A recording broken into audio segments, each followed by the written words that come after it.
Chapter 586. Childine? Dmo Xian's expression changed abruptly as that pair of eyes which were filled with brilliance turned biting cold.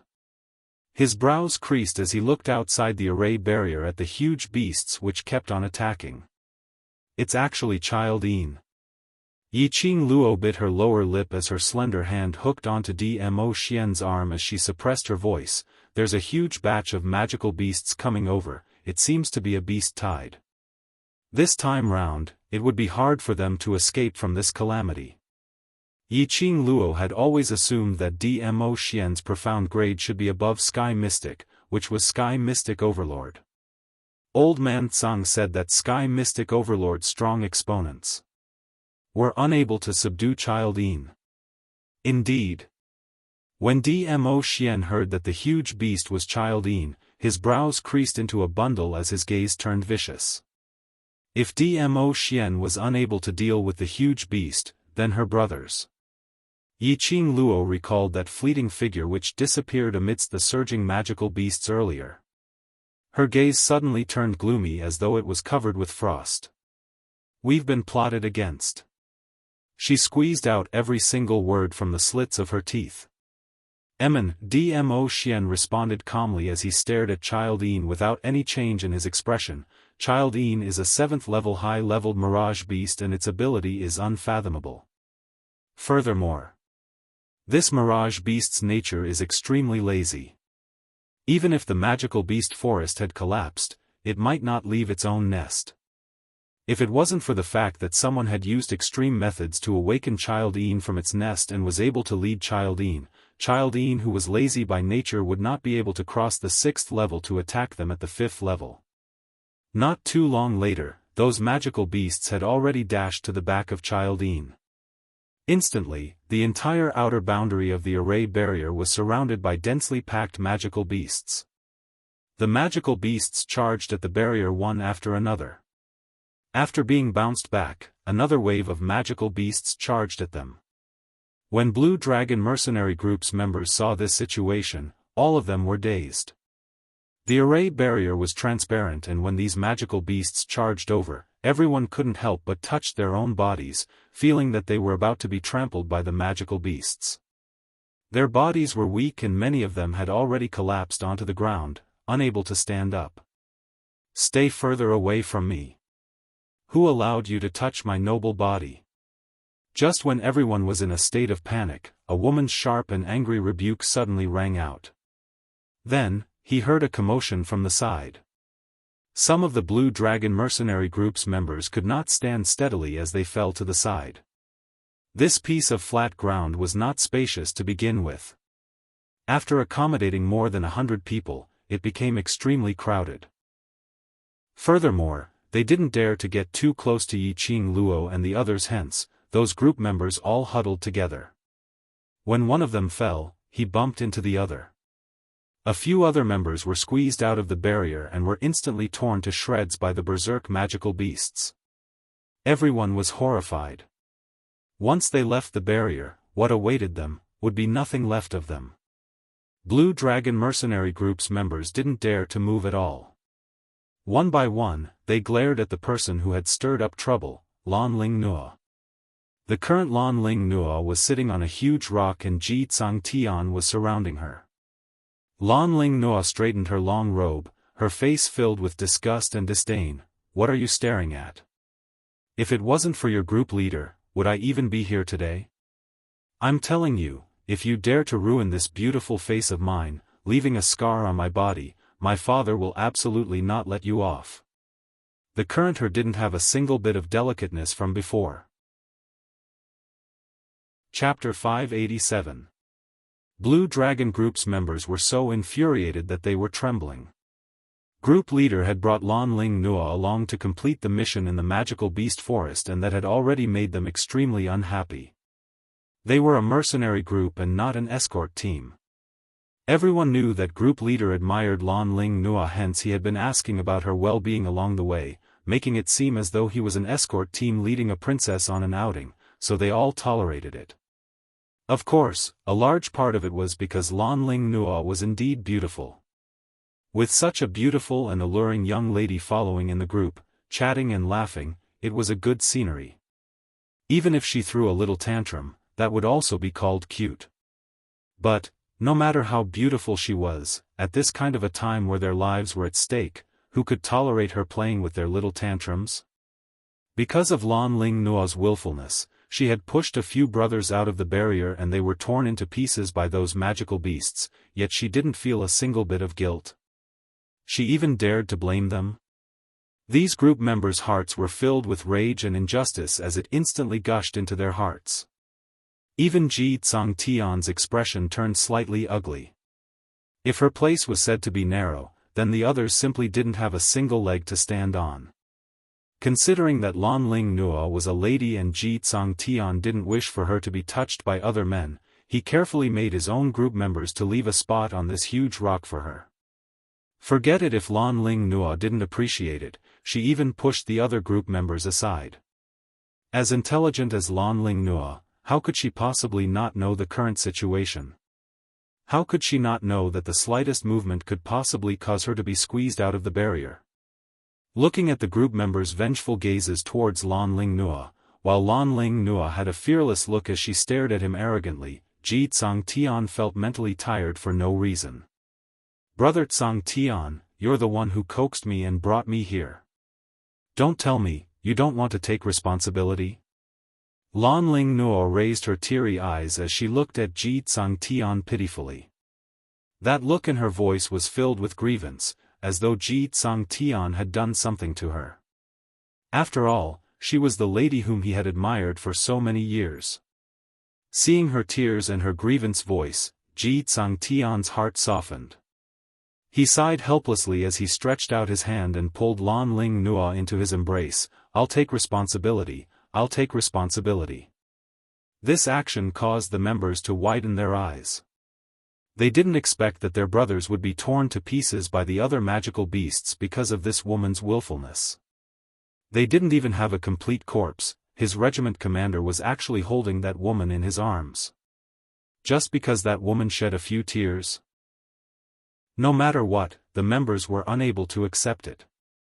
Looking at the members of the Blue Dragon mercenary group, their eyes were burning with rage as they stared at their group leader and Lan Ling Nuo. He knew that they were having an internal conflict because of Lan Ling Nuo.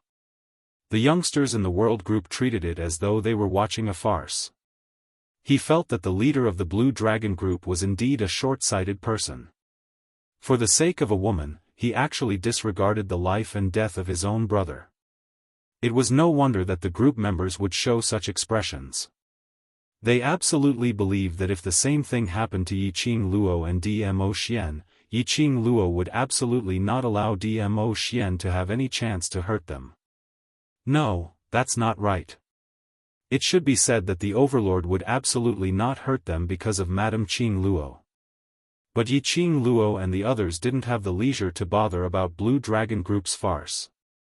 Yiqing Luo told Dmo Xian everything that she had seen earlier. "I feel that, there's a possibility that it's the dark forces doing." Chapter 588. It's the Dark Forces. Dmo Xian's peach blossom eyes narrowed slightly and that long and narrow corner of his eyes curled into an arc.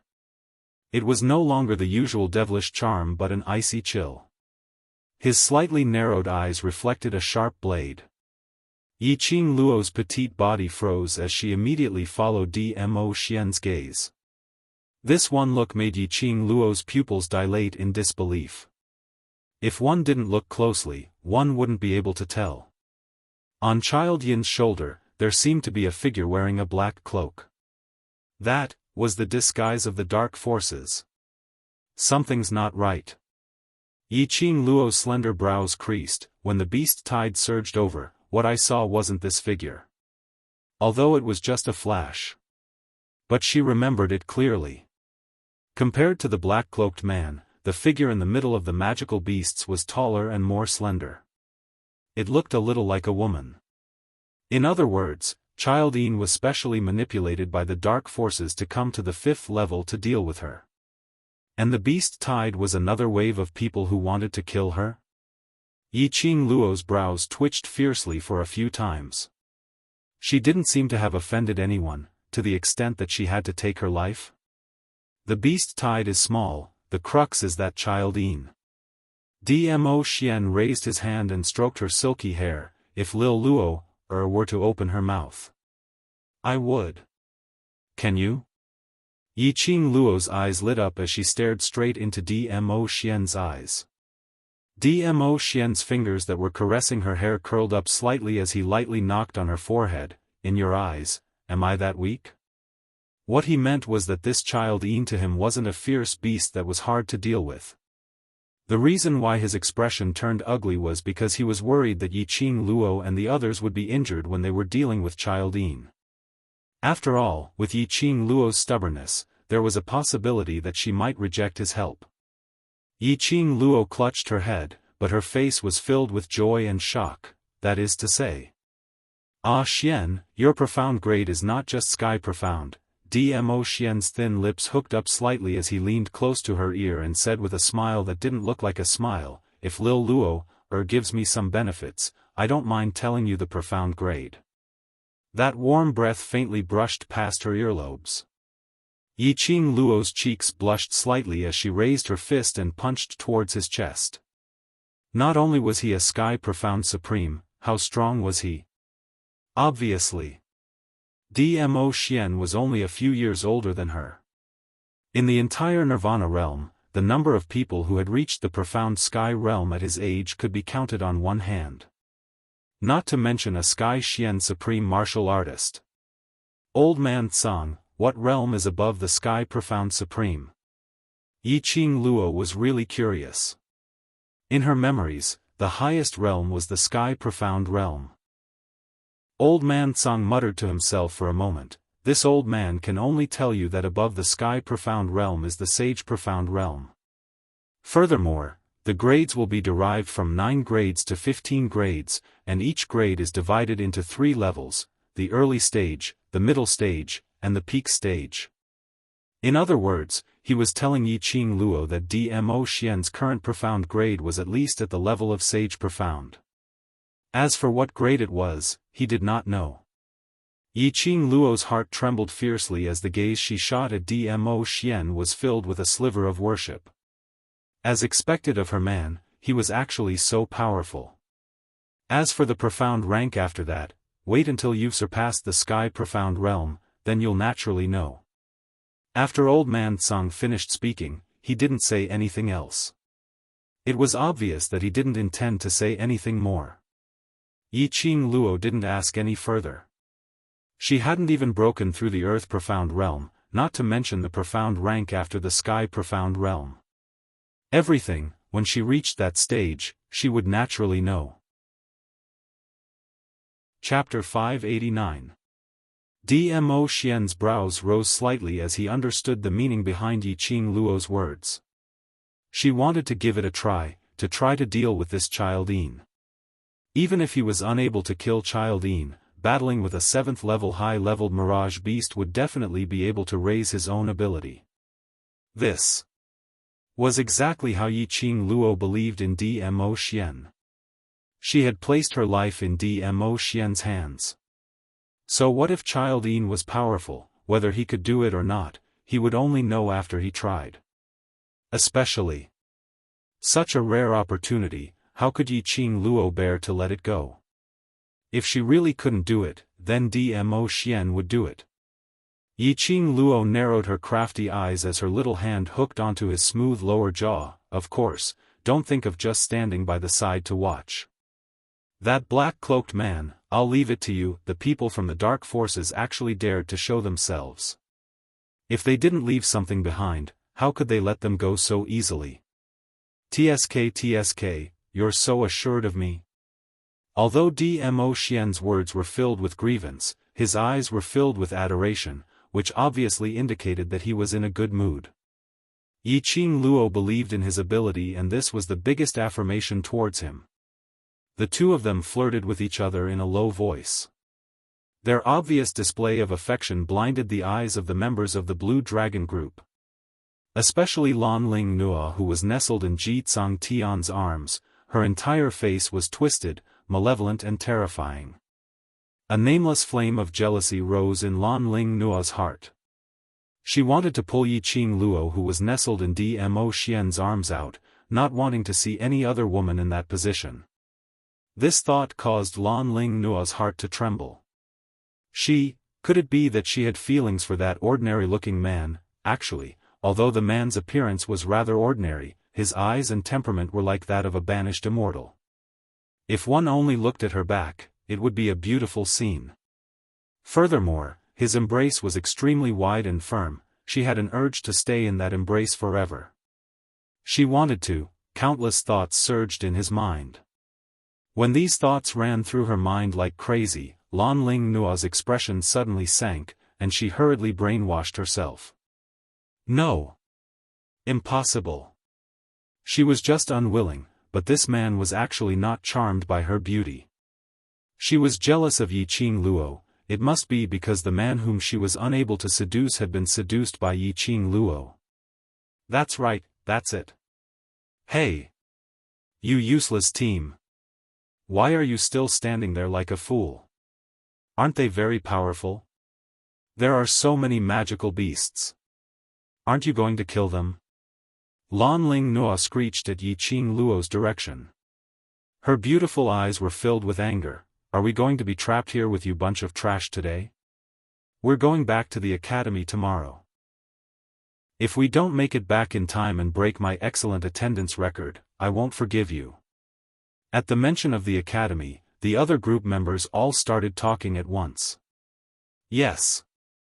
Tomorrow we have to go to the academy, we can't be trapped here. If our credits are deducted, we won't be able to graduate. Are we going to be trapped here today? Academy? These mercenaries were also from the academy? Yi Qing Luo squinted her eyes as she sized them up. These people's faces were unfamiliar to her. If they were Heavenly Academy's students, she would definitely have an impression of them.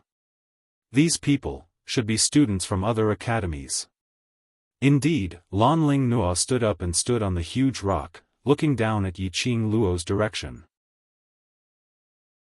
Chapter 590.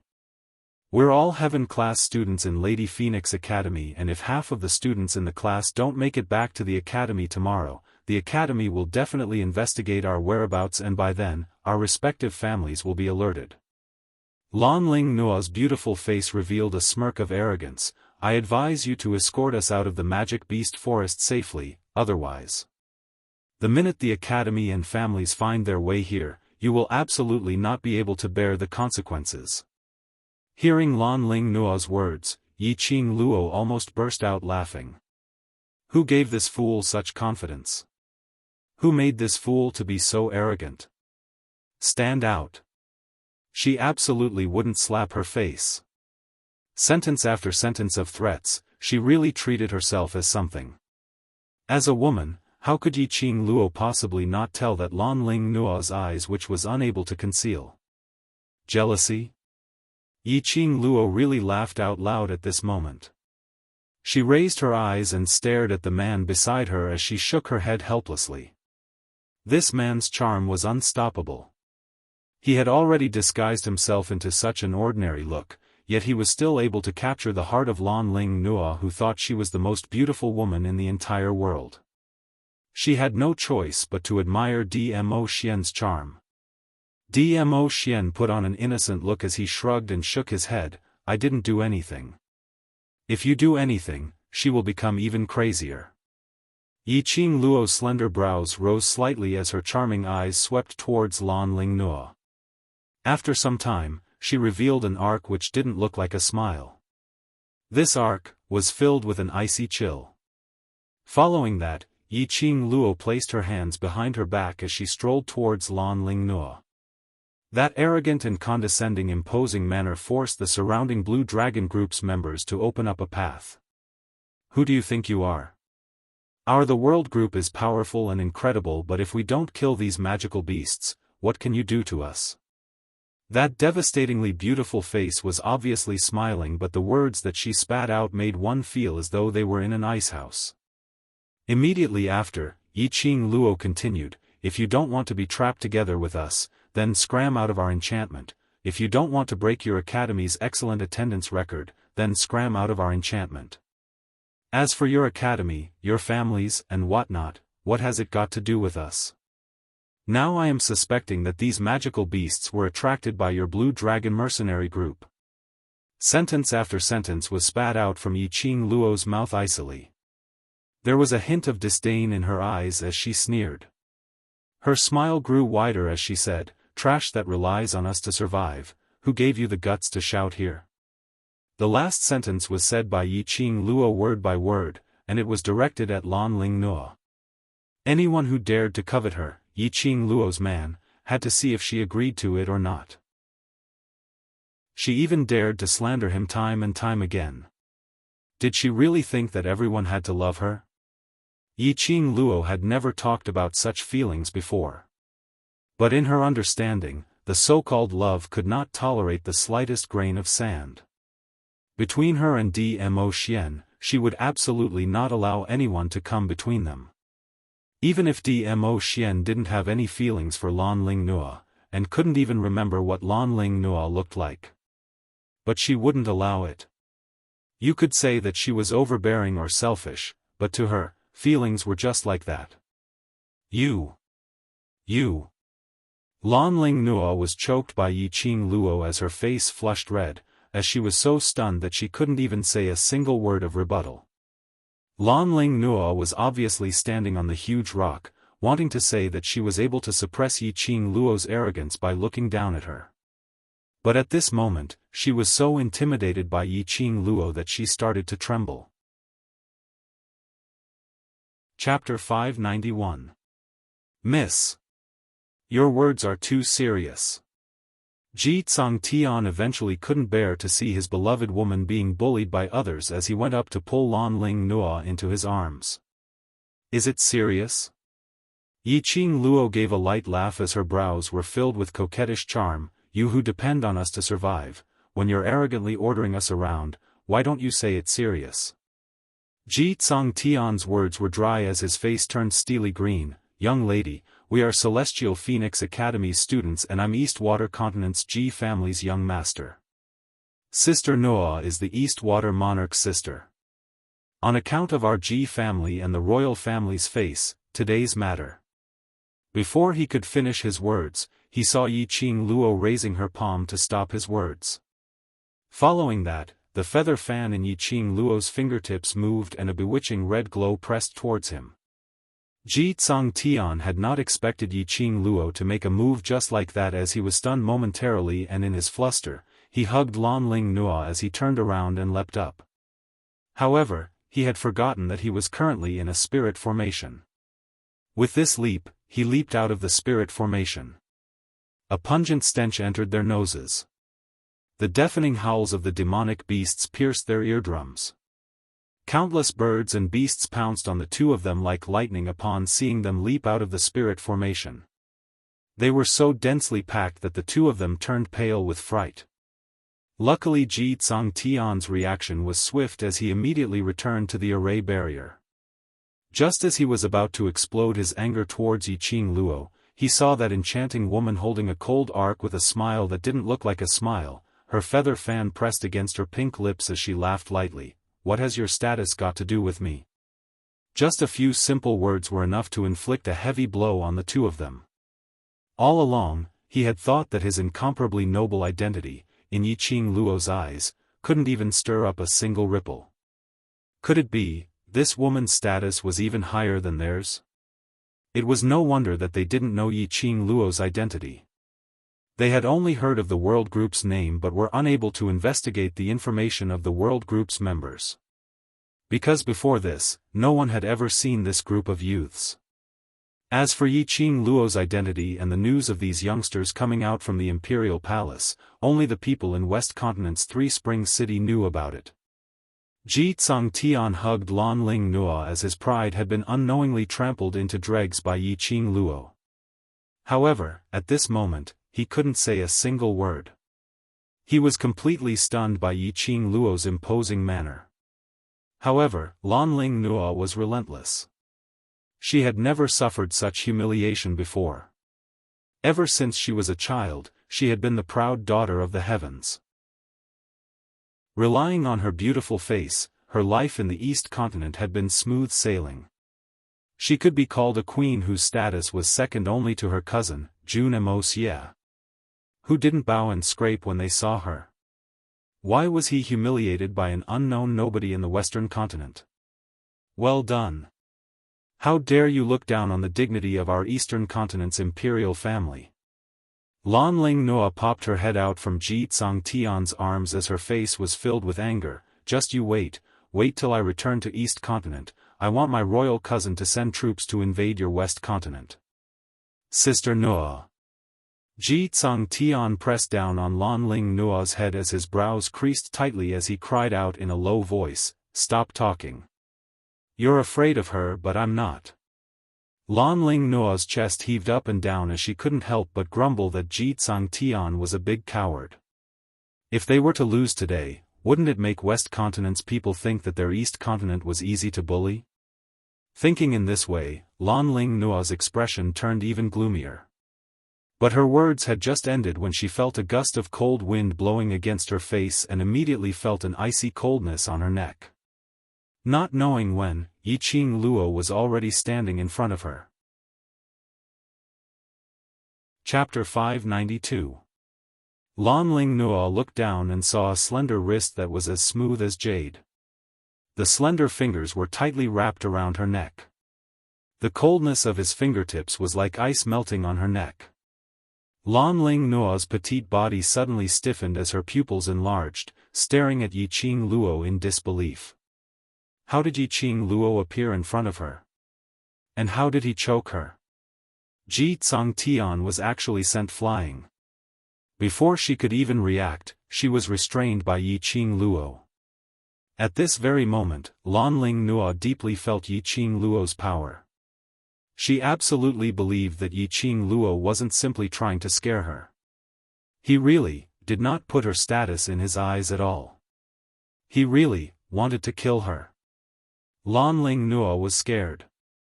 Her beautiful face was pale with fright, and her entire body started to tremble. Seeing her in this state, Yiqing Luo's brows revealed a sweet arc, as she was extremely enchanting. Today you're standing on our West Continent soil, even if you're the emperor, you'll have to be obedient. Following that, Yiqing Luo's 5 fingers suddenly increased the strength. Lan Ling Noa widened her eyes in terror. She kept extending her hands, trying to pry open the clamp on her neck. But she didn't even have the chance to move, let alone lift her hand. Ji Tsang Tian saw this and his eyes were filled with pain. He wanted to go up to help Lan Ling Noa, but after the group members supported him, they held on to his arms. The arrogant and willful Lan Ling Noa indeed needed someone to take her down a peg. It was also time to let Lan Ling Noa know that not everyone should revolve around her. Either shut up or get lost, or I'll throw you out right now. Yiqing Luo didn't have any protective feelings for the fairer sex as she dropped this sentence and released her hand. Without Yiqing Luo's support, Lan Ling Noa's entire person was like a pile of mud, softly lying on the huge rock. Her beautiful face was as pale as a sheet of paper, and there was even a hint of ashen. Filled with resentment, Lan Ling Noa didn't dare to speak another word. No one stood on her side, and no one was willing to speak up for her. Even Ji Tsang Tian didn't speak up for her. Lan Ling Noa felt that the whole world had betrayed her. Obviously all these were Ji Tsang Tian's fault. It was Ji Tsang Tian who brought her to the magical beast forest without any explanation, and it was Ji Tsang Tian who admired her beauty.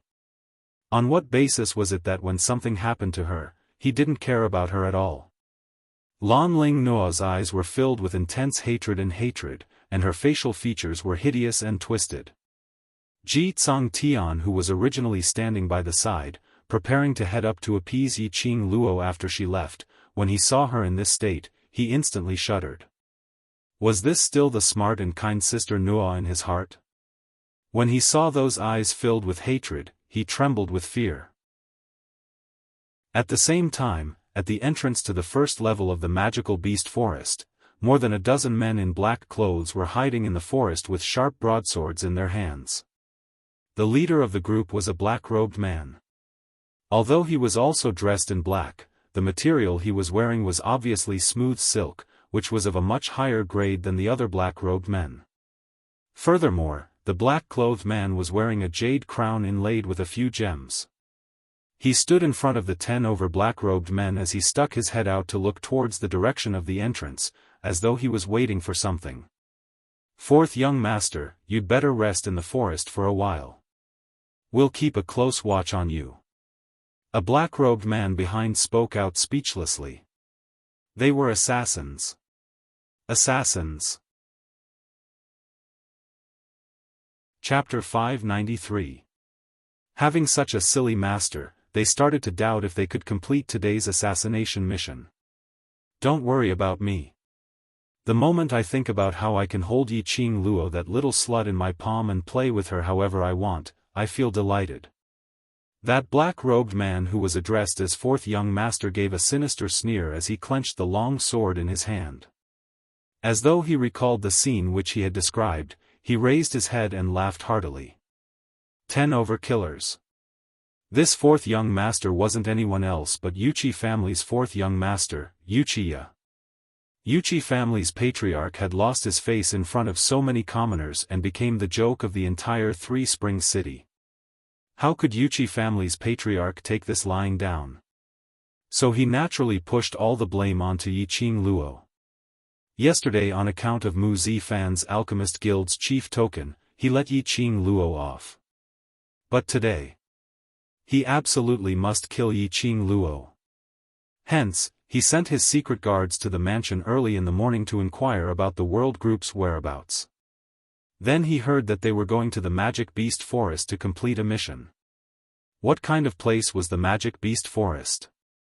That was a place where danger lurked in all directions, and if they were not careful, they would lose their lives there.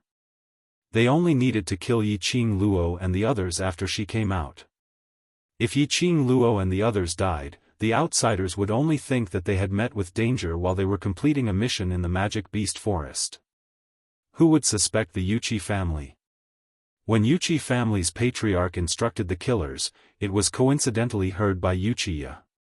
He and Yi Qing Luo originally had an irreconcilable enmity and had been looking for an opportunity to take revenge on her. But unfortunately Yi Qing Luo had entered the Heavenly Academy and was locked in the academy for a month, so where would he get the chance to take revenge? This time round, Yi Qing Luo had offended the entire Yuqi family. His father would definitely not let Yi Qing Luo off, and after crossing hands, he knew Yi Qing Luo and the others' skills and ability. The killers he sent out would definitely be top-rated experts. Wuxia immediately volunteered and led 10 over high-leveled killers to wait outside the Magic Beast Forest. Those killers racked their brains and discussed if they should directly knock Wuxia unconscious and wake him up after the mission was completed. Suddenly they heard Wuxia's cry of shock, someone is coming out, it's a person." Saying this, Wuxia's entire head shrank back into the thicket. The other assassins immediately held their breaths and hid in the dark. Sure enough, a figure dressed in a long black robe appeared at the entrance that was filled with dense foliage and eerie yin qi. That figure was extremely slender, and one could tell at a glance that it was a woman. Wuxia's brows creased tightly. Could it be that Yi Qing Luo knew that there were killers lying in ambush at the entrance and intentionally used this method to avoid detection? Just as he was about to charge forward and restrain the woman, a figure suddenly appeared in front of him. However, he discovered that after the woman walked out of the entrance, there was a large group of giant magical beasts following closely behind her. The magical beasts stopped at the edge of the entrance and did not step out. Even if Wuxia didn't understand the ways of the world, he still knew that each and every one of those magical beasts were at least mid-level or above. There were also quite a number of high-level magical beasts mixed in. Magical beasts also had their own rules of survival. These mid to high-level magical beasts would never come below the third tier. Not only was Wuxia stupefied, even those experienced and knowledgeable assassins behind him were stupefied.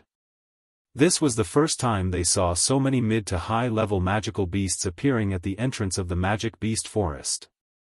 Looking at it, there were at least 20 over of them. This woman was absolutely not Yiqing Luo. Chapter 594. The black-robed lady could control a group of beasts.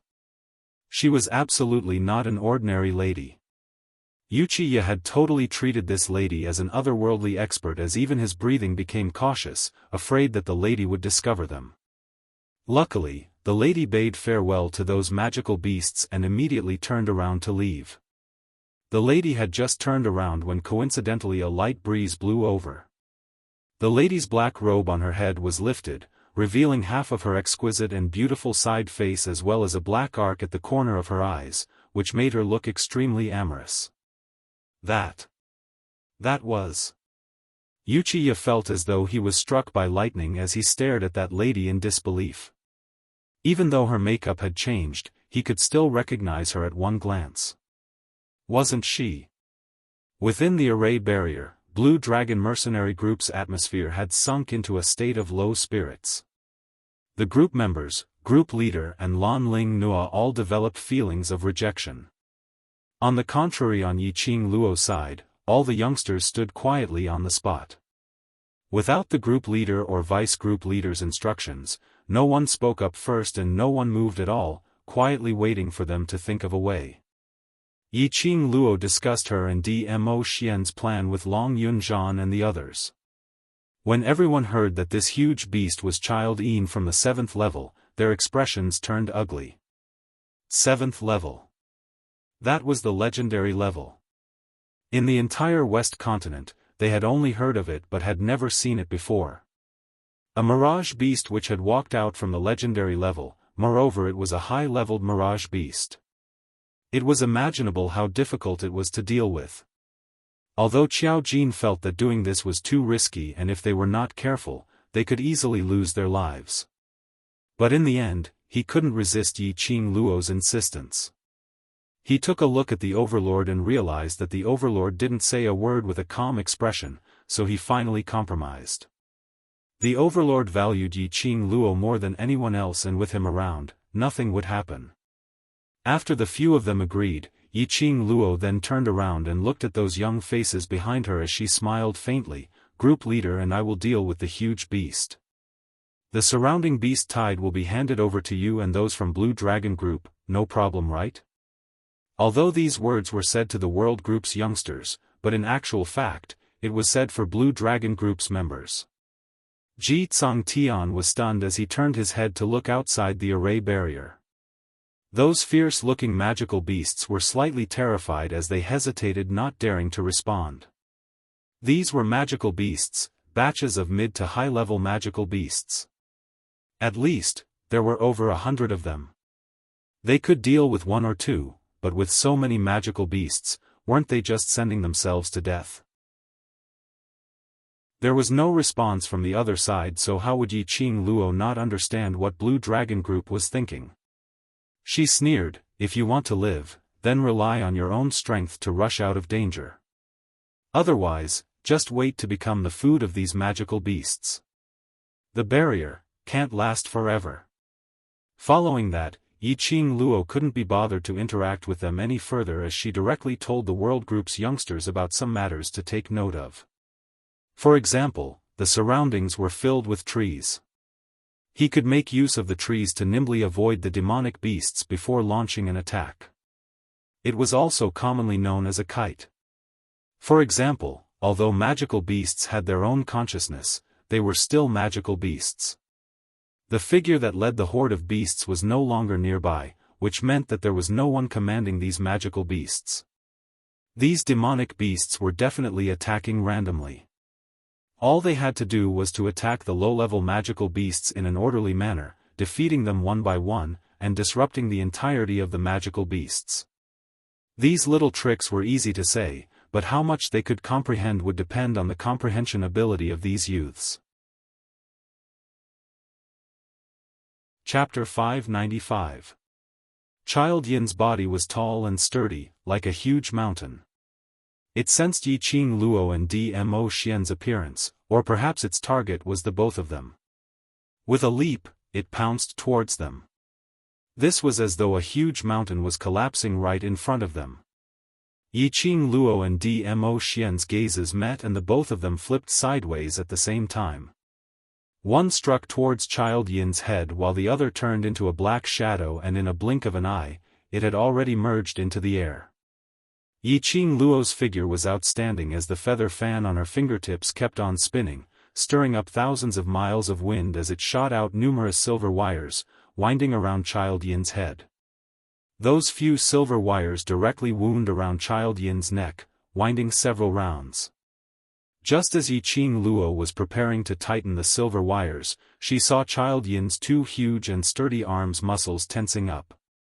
A loud sound was heard as those iron wires directly broke apart. Boom boom boom, Child Yin's legs smashed heavily onto the ground. In a split second, the earth quaked and the mountain swayed as the ground started to crack, revealing many cracks. Even the people in the array barrier couldn't help but be affected. Everyone was shaken till they were on the verge of collapsing, almost falling out of the array barrier. Some of the surrounding magical beasts weren't able to evade in time as they fell right into the cracks which had opened up. Momentarily, the entire fifth level had sunk into unprecedented chaos. At this moment, Long Yunzhan and the others moved. Their movements were agile and their speed was extremely fast, like a bolt of lightning, as they charged towards Child Yin. Seeing the group leader and the other bosses starting to move, the world group's youngsters remembered what Yiqing Luo said earlier as they all started to join in the battle. Now was the best opportunity to attack. The ground kept on cracking. Those magical beasts' speed was fast and they had intelligence, but between the same species, there would always be cases of mutual biting and brawling. Not to mention that right now, there were various kinds of magical beasts gathered together. Under the situation where there was no one to command them, the magical beast sensed danger from the cracks in the ground and didn't care if the opposite party was a friend or foe. All they cared about was biting and killing. Magical beasts' desire to live was much stronger than humans. After Mo Han Shang dashed out of the enchantment, he speedily stepped on a magical beast which was stuck in a crack on the ground. With a wave of his long sword, he swiftly chopped off the magical beast's head. They had won morale for this battle with the demonic beasts. The youngsters in the world group felt their blood boiling as their eyes brimmed with hope and determination of youth. This scene made the members of the Blue Dragon group feel that the passion that had been extinguished by the mission and the development of the mercenary group seemed to have returned. He'd cultivated to become a profounder and joined a mercenary group because he wanted to become strong and prove his ability. Who doesn't have their own dream of being a hero? Looking at the fearless youths killing the demonic beasts in front of them in an orderly manner, Zhang Xian felt a chill run down his spine. In their hearts, a surge of passionate blood was rippling. Leader! Leader! Numerous group members turned their gazes towards Ji Tsangtian. They wanted to go out and fight. They wanted to leave the barrier and fight for themselves, for the mercenary group. That female group leader of the world group was right. If he wanted to live, he would have to rely on his own strength to rush out of danger and work hard to find an opportunity to survive. The barrier couldn't possibly last for an entire lifetime. Even if it could last for an entire lifetime, they couldn't possibly stay in the barrier forever, not going anywhere at all. Ji Tsangtian was the same. He naturally heard Yiqing Luo and the others' discussion. That huge beast was a high-leveled mirage beast which came from the 7th level. Even a Sky Mystic Overlord's strong exponent was unable to kill it. Chapter 596. It was the same for the others. Didn't they know that a high-leveled mirage beast from the 7th level wasn't something that people like them could go against? No, they knew. They knew the dangers of going against high-leveled mirage beasts. But they still charged up without any hesitation. Because, they trusted each other. Willing to attempt to cross hands with danger, willing to challenge the impossible. This was the true way of a strong practitioner. Ji Tsongtian recalled how he ridiculed the world group as a trash group, ridiculing Yi Qing Luo and the others for only knowing how to chat leisurely while making his own group members do the mission, so he was extremely ashamed. Just as he was about to open his mouth, his chest was suddenly tugged by someone, and following that, he heard a lady's gentle voice trembling, "Don't go. Brother Tsongtian, don't go." Lan Ling Nuo suppressed the anger in her eyes as she tried her best to put on a frightened look, as one hand hugged Ji Tsongtian's waist tightly.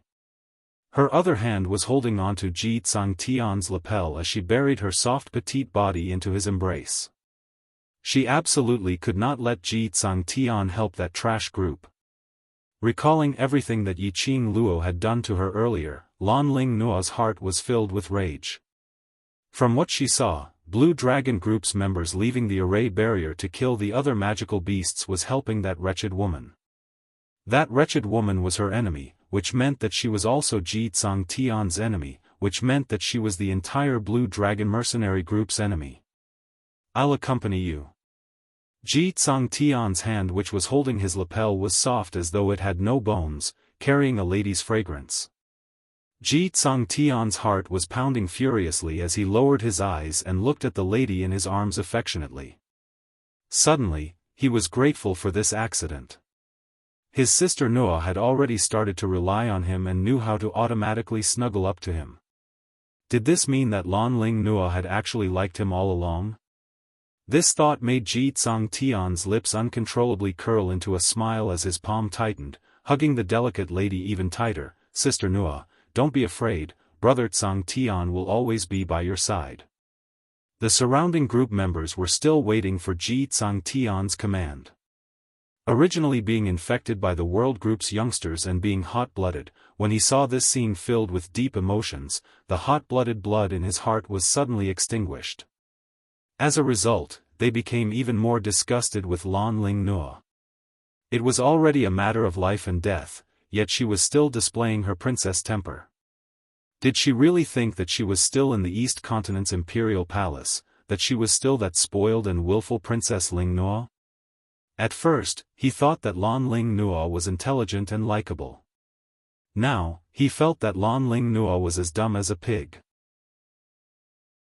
They simply couldn't be bothered to ask for Ji Tsongtian's opinion. Anyway, their group leader was prepared to accompany this willful little princess. He gripped his weapon tightly and prepared to rush out of the barrier. "Stop!" Lan Ling Nuo suddenly popped her head out from Ji Tsongtian's arms as she stared coldly at those group members. "All of you are not allowed to go. Stay here with me." Princess Ling Nuo, Sister Nuo, group members and Ji Tsongtian opened their mouths at the same time. The group members couldn't understand the princess's train of thought. They were flirting with each other here. Did they need someone else to accompany them? Ji Tsongtian was astonished as his handsome brows creased slightly. "Sister Nuo, don't worry, I alone can protect you." He thought that Lan Ling Nuo didn't believe in his own ability. Chapter 597 F***K. The group members' hearts were filled with curses as they wanted to burst out with vulgarities. Was there something wrong with this princess's brain? In the past they thought that Lan Ling Nuo was intelligent or whatever, they were absolutely blind. Looking at the anger in the group members' eyes and their tightly clenched fists, Lan Ling Nuo's expression changed slightly as she immediately buried her head into Ji Tsongtian's arms as she sobbed, "Brother Tsongtian.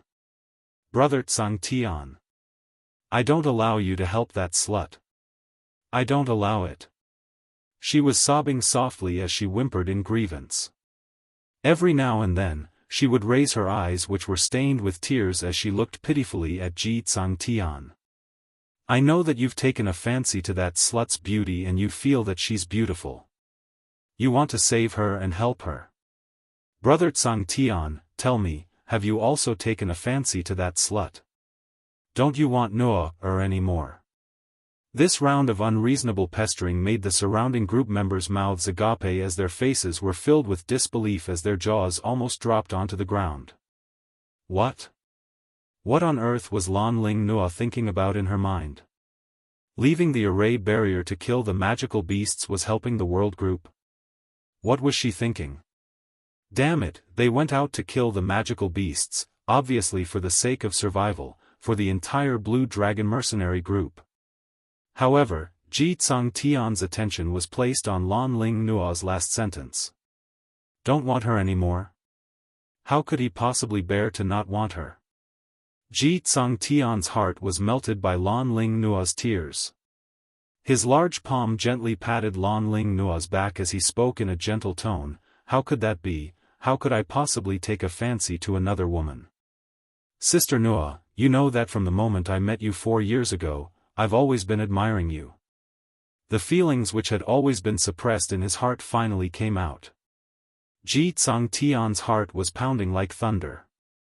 He waited anxiously for Lan Ling Nua's reply. Lan Ling Nua stared with a pair of misty eyes as she blinked, and a shade of red instantly surfaced on her face as she buried herself into Ji Tsung Tian's arms. She didn't reply, but her actions were the best answer. Ji Tsung Tian was so excited that he was about to scream out. His arms hugged Lan Ling Nua tightly. The woman whom he had admired for so many years had finally agreed to become his woman. Commander. Are we really just going to sit here and wait for death? One of the members clenched his fists tightly and shouted in a low, gruff voice. Let's talk about it later. Ji Tsung Tian replied without even turning his head back. In other words, none of them were allowed to leave the barrier. None of them were allowed to leave the barrier. Leader? The group members trembled in disbelief. They couldn't understand how their leader could be so mesmerized by beauty. Didn't you hear what your sister-in-law said, not to let you help the world group? Ji Tsung Tian's voice suddenly turned gloomy as his imposing aura started to spread out as he berated them. In the world group, he had already lost his face in front of Lan Ling Nua. He absolutely couldn't let Lan Ling Nua feel that he couldn't even control his own brother. The guild members gripped the weapons in their hands tightly and sat back down on the cracked ground without saying a word. They were mercenaries. The most important thing for a mercenary was to obey orders. This scene was caught by Yiqing Luo, who was dealing with Child Yin from afar. There was no other expression on her face, only a disdainful sneer. It was no wonder that after developing to 900 over people, they were still a bronze plate mercenary group. No matter how strong their ability was, they were still a failure as humans. Under this kind of situation, they had already lost their lives, but they still had the leisure to flirt around. Heh! She was indeed a femme fatale. Yiqing Luo scoffed softly as her gaze refocused onto the huge mountain like Child Yin. Chapter 598. That black-cloaked man didn't escape speedily this time round because he had been discovered. On the contrary, he met Dmo Xian's attack head-on as he struck out a burst of powerful black qi. That black qi was like a soft snake as it coiled towards Dmo Xian. Apparently, the black-cloaked man had 100% confidence that he could kill everyone present. Dmo Xian's expression remained calm, and when the black qi coiled around him, he stretched out his finger and made a casual sweep. That black qi instantly dissipated. Following that, Dmo Xian's black hair, which was like smoke, spread out on his shoulders as it fluttered without any wind. He was dressed in black, and that bundle of cherry blossom totem on his arm, under this scenario, seemed to have turned into a real flame as it kept on burning. In just a blink of an eye, that flame had already enveloped the black-cloaked man, as though he was using fire to burn the other party. In the array barrier, Blue Dragon mercenary group's members were simply dumbstruck as they watched. Who on earth were these people? Who was that black-cloaked man? Furthermore, that black-cloaked man seemed to have been flipped down from Child Yin's shoulder. Which meant to say, Child Yin was lured over by this black-cloaked man? A person who was able to control 7th level advanced leveled mirage beasts. How powerful was he? But in the hands of this ordinary looking young man, he was so easily subdued. Just at this moment, that black-cloaked man who was enveloped in flames emitted a gloomy and cold black chi. The surrounding 10 miles of air instantly congealed. It was as if even breathing was an eerie feeling. "Hold your breaths." Dmo Xian's cold and calm voice rang leisurely. His tone was emotionless as his vision shot towards the direction of the World Group's youngsters who were fighting bravely. Following that, the wind from his palm moved as it split that congealed air into half. Whereas this split gave the youngsters time to react. They speedily held their breaths as the actions of killing the magical beasts in their hands didn't stop. Yi Qing Luo understood. That black-cloaked man released his profound yin qi to extinguish the profound fire which Dmo Xian had congealed using his profound qi. The profound yin qi which came from the dark forces, when released in this way, was poisonous. If these youngsters were to breathe it into their bodies, they would definitely be affected by the black qi. The look of Yi Qingling and Yu Qipeng being swallowed and controlled by the profound yin qi, Yi Qing Luo still remembered it clearly. After the black gas on the black-cloaked man dissipated, he prepared to head towards the direction of Child Yin. Ignoring him, Dmo Xian had already turned into a black shadow and stuck to the back of the black-cloaked man. "That's enough." Just a few simple words were spat out from Dmo Xian's mouth, and those youths whose faces were flushed red speedily started to pant heavily. However, from the beginning to the end, they had never cooperated with each other. This is what a team should be. Suddenly, someone beside him let out a sigh. The other members also followed that person's gaze and looked over. Instantly, his body stiffened and tensed up. Ever since the Blue Dragon mercenary group was established, they felt that they belonged to the same group. But after seeing the World Group's cooperation today, these group members finally understood what was called a team and what was called trust. Danger lurked in every corner, but they arranged for their men to disperse in an orderly manner. Moreover, they were extremely confident that their comrades would be able to obtain victory. They only went against their own target and wouldn't bother about the other target's actions, completely trusting their brothers. Every single one of them wasn't working hard for themselves, but for their brothers, for their team. Chapter 599. Outside the array barrier, those young figures were fighting bravely while bathed in blood. The ground was filled with magical beasts' corpses as blood flowed like a river.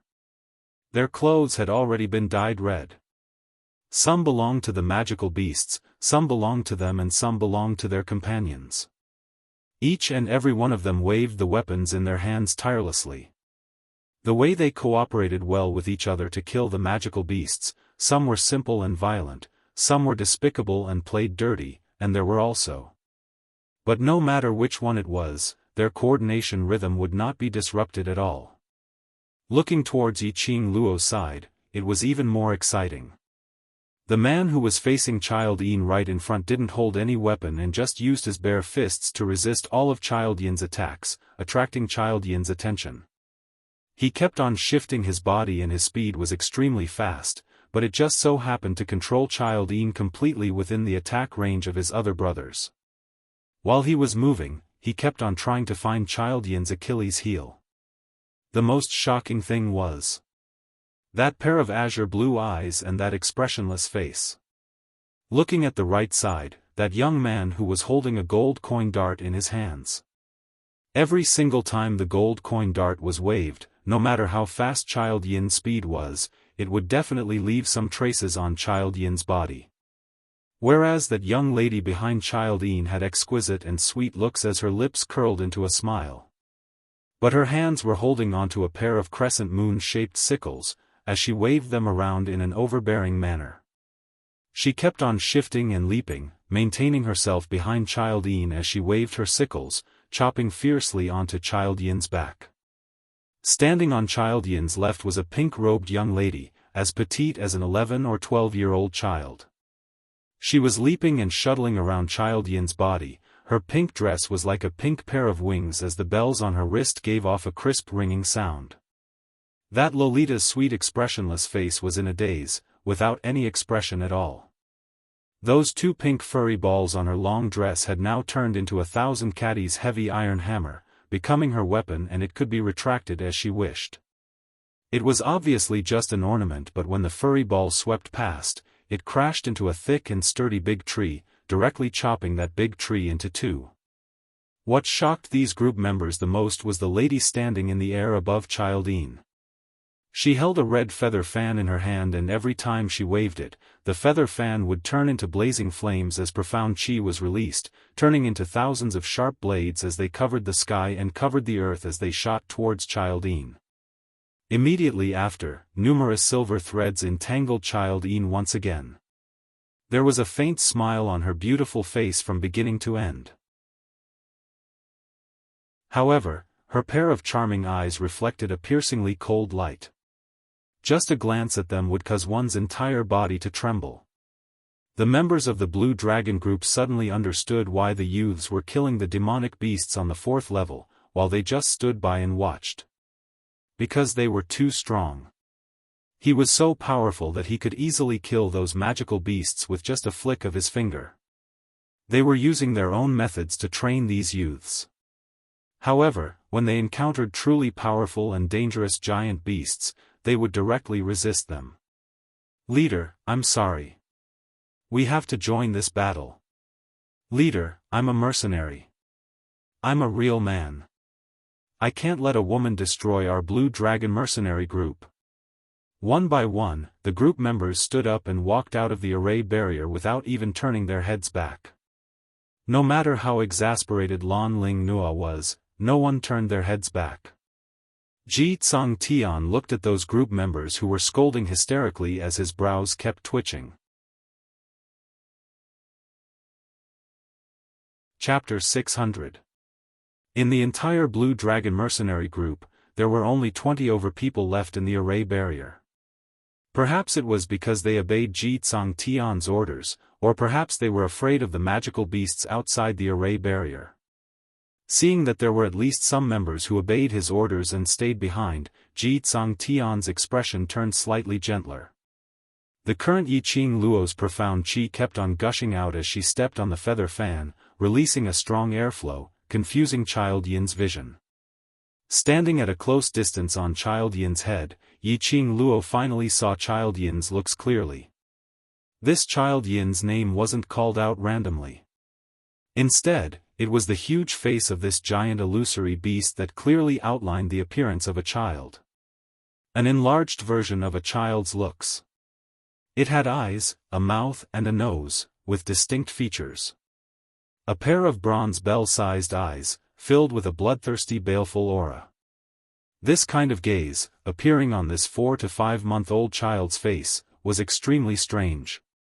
"Qing Luo, this monster's skin is rough and our attacks don't cause much damage to it." After Qiao Jin shot out a gold coin dart, he raised his head and looked at Yiqing Luo, who was standing on top. This kind of battle of attrition, although the few of them's coordination wouldn't hurt themselves. But in the long run, their profound chi would eventually dry up. If their profound heart jade was unable to supply profound chi in time, they would not be able to maintain their current rhythm. They had already tried it for close to 1 hour and their actions and attacks started to slow down. But Child Yin was still extremely ferocious as it attacked Long Yunzhan at an extremely fast speed. Perhaps it had spent too much time and Child Yin was already impatient from their harassment. Its bronze bell-like eyes became increasingly sinister and treacherous. This isn't a solution. Yiqing Luo's slender brows creased slightly. Her peripheral vision shot towards Dmo Xian's direction. She saw Dmo Xian floating in midair as he met that black-cloaked man's palms. Following that, the both of them retreated at the same time and a burst of faintly discernible black chi started to spread out between their palms. Yiqing Luo's expression congealed. Profound Yin Qi. That black-cloaked man was still releasing energy from the dark forces during the battle. The other party was able to use profound Yin Qi freely. This person's status in the dark forces was absolutely not low. The most important thing now was Dmo Xian affected by the profound Yin Qi? The worst thing about fighting with someone from the dark forces was that the dark forces would release the mysterious Yin Qi during the fight. If one's temperament was unstable, they would definitely be affected by the mysterious Yin Qi. Although she had absolute confidence in Dmo Xian, she still couldn't help but worry. Following that, they saw Dmo Xian retreating a few steps as a ray of resplendent white light enveloped his entire body. The mass of black qi instantly vanished into nothingness. In this ball of white light, Dmo Xian's peerless countenance was like the descent of a deity. "Sister!" There was a panicked cry, and then a small figure rushed over. Yiqing Luo's arm tightened as her body swiftly shifted to the side. Bang, only to see Child Yin's muscular arm flashing past his eyes. Just a step's distance away and this palm had already landed on Yiqing Luo. If Child Yin were to land a palm on him, even if he didn't die, he would be crippled. When he turned his head, he saw a pair of eyes filled with worry. It was Li Mao. Chapter 601.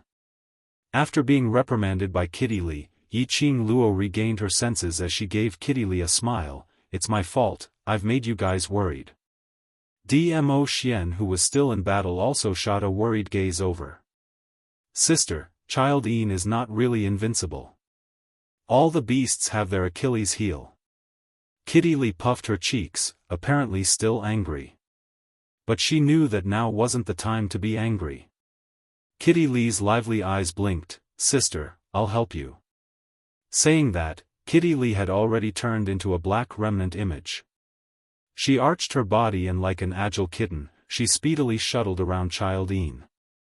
When Yiqing Luo heard that, she congealed her senses and raised the feather fan in her hands, adjusting her own rhythm as she launched a new round of attacks.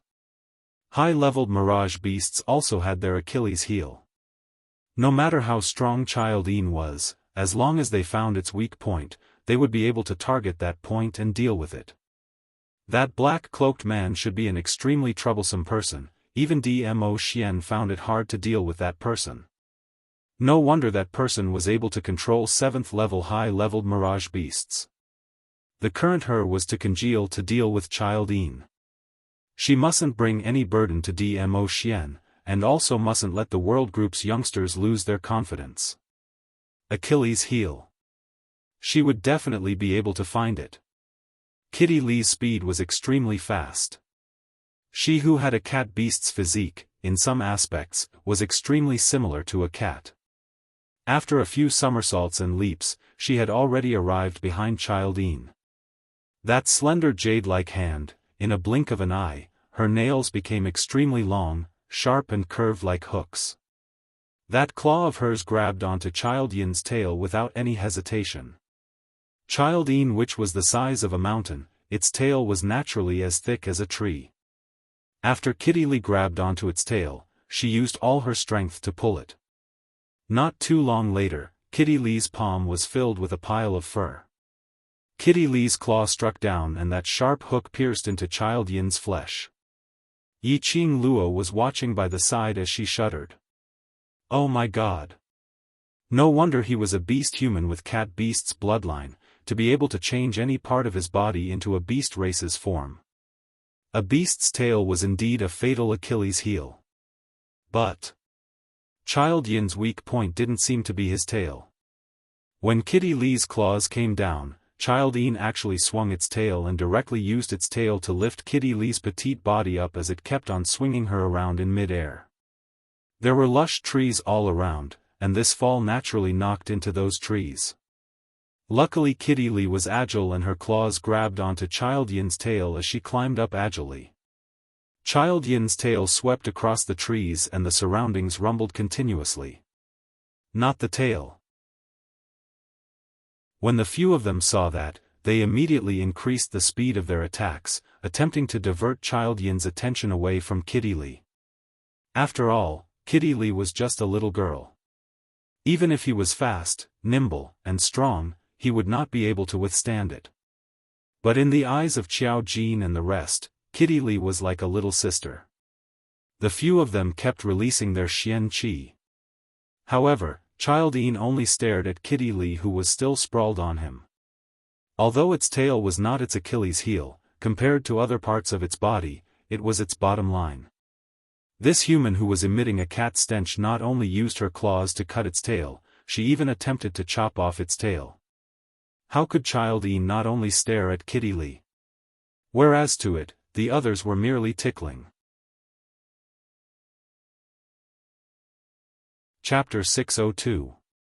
In a moment of desperation, she didn't aim at Childin's neck, but directly shot towards its eyes. The eyes were the weakest part of humans. Naturally, it was the weakest part of beasts. Yiqing Luo didn't believe that this Childine was so powerful that it could train its entire body into an impenetrable copper and iron wall. Childin's attention was focused on Kitty Lee. It was because it was overly confident of itself, so towards Yiqing Luo's attack, it had no reaction at all. Those strands of silver threads kept on revolving, like silver needles, as one after another shot directly into its copper bell-sized eyes. Roar, roar, roar, a sharp howl instantly reverberated throughout the entire magic beast forest. Yes, the entire magic beast forest was eerily cold, and because of this howl, the earth quaked and the mountains swayed violently. Blood spurted out from its eyes. Childine was in so much pain that it grimaced in pain, as it raised its hand and broke those strands of silver threads which had pierced into its eyes. Childin's reaction was swift, and it only got pierced in one eye, as it avoided the other eye's silver threads. While Childine was howling in pain, Kitty Lee speedily leapt down from its body, as she returned to Yiqing Luo's side. Roar, roar, roar, roar, a fierce roar that was filled with raging anger rang out. That eye, which was filled with blood, was scarlet red. The other eye was also emitting scarlet fury. These people had completely infuriated it. The ground shook as the mountains shook. Following Childin's howl, those magical beasts which were battling with the other youngsters all started to howl as well. In a split second, the entire forest was filled with waves of magical beasts' howls. One after another, it was especially ear-piercing. Yiqing Luo's body, which was suspended in mid-air, suddenly swayed, as she almost fell down. She couldn't help but creased her brows tightly, as her slender hand covered her chest. A fishy sweetness surged up her throat, as though it was about to gush out from her mouth. Lass! Circulate your profound jade heart's profound chi, protect your heart meridians. By her ear, old man Tsang's anxious voice rang hazily. Yiqing Luo took a deep breath, as her eardrums felt a piercing pain. Not only her. Quite a few of the youths around him had already vomited blood from the howls of the magical beasts. These magical beasts were all mid to high-level magical beasts. Coupled with a high-level mirage beast, if they howled in unison, it would be easy for a low-level profound practitioner's internal organs to rupture and die from this howl. Brothers, protect your heart. Yiqing Luo heaved a sigh of relief and reprimanded in her delicate voice. But after this howl, Yiqing Luo was like a puppet with a broken string, falling straight down from the sky. Fortunately, Kitty Lee was by his side. As a beast man, she was not affected by the howls of the beasts. She speedily supported Yiqing Luo, and her hand, which had already returned to normal, gently placed on the back of Yiqing Luo's hand, which was pressing on her chest. Cat? Yiqing Luo was surprised. A warm feeling slowly flowed into Yiqing Luo's heart. That source wrapped around her heart and harmonized with her profound jade heart. The sharp pain in his eardrums and the sweet taste in his throat finally subsided.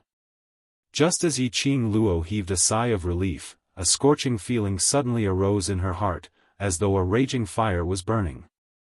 Kitty Lee, who was transferring her profound chi, suddenly retracted her hand, as though she was scalded, as she looked at her own palm in disbelief. It was still fair, but that scorching pain still remained in her palm. What was going on? Kitty Lee stared at Yiqing Luo in astonishment, seeing her slender brows knitted into a bundle, as her delicate body kept twisting, as though she was in extreme pain. Chapter 603. Sister? Kitty Li panicked as she called out to Yiqing Luo. But Yiqing Luo seemed as though she couldn't hear what she said as she shut her eyes tightly, writhing in pain in her arms. Yiqing Luo could no longer hear any sounds from the outside world. She was in so much pain, her entire body was in pain. So painful that it felt like something was expanding from the bottom of her heart, as though it was about to explode, squeezing her. Hundreds of beasts howled one after another, exploding unceasingly in her head. Boom, that howl turned into a ray of white light in her mind. Yiqing Luo lost all her consciousness as she fainted. Sister! Qing Luo! Kitty Li, Xiao Jin and the others shouted in unison. Long Yunzhan's figure swayed as he appeared next to Kitty Li, his azure blue eyes staring intently at Yiqing Luo. Just as he stretched out his hand to carry Yiqing Luo from Kitty Li's arms, his back suddenly felt a chill as the human dragon's perception made Long Yunzhan's feet flashed slightly as he evaded. Following that, he saw Dmo Xian's figure flashed past and Yiqing Luo was already in his arms. This lunatic! Long Yunzhan's eyes sunk. What are you doing? There was a mysterious dark forces man over there. He just left that person behind and rushed over. Wouldn't that be giving the dark forces a chance to counterattack? Dmo Xian ignored Long Yunzhan as his pair of chilly eyes stared at the little woman in his arms. Her face was pale and there was no reaction. No matter how he used his profound qi to probe the condition of her body, it didn't evoke any reaction from her. If it wasn't for the fact that Yiqing Luo's breathing was still smooth. If it wasn't for the fact that Yiqing Luo's brows were still tightly knitted. Dmo Xian almost thought that the person in his arms had already. His slender long fingers were on Yiqing Luo's shoulder as he slowly tightened his grip on her clothes. That peerless face was expressionless as though it was covered with frost, making one feel as though they were in an icehouse. Lil Luo, His hoarse voice was filled with worry. Dmo Xian hugged Yiqing Luo tightly as his gaze was fixed on her face, not allowing any other person to enter. Seeing Dmo Xian in this state, Long Yunzhan couldn't say anything else. He squinted his azure blue eyes and looked not too far away, at that black-cloaked man who had already returned to stand on Child Yin's shoulder. The black-cloaked man was still wearing a cloak, but it wasn't hard to see that he was in an extremely sorry state. The cloak on his body had already been shredded into several pieces by the profound qi. Even when he was standing on Child Yin's shoulder, he seemed to be on the verge of collapsing. That Child Yin was still howling continuously. Each sound was sharper than the one before. Hundreds of beasts cried out in unison, as if they were responding to the strongest among the beasts.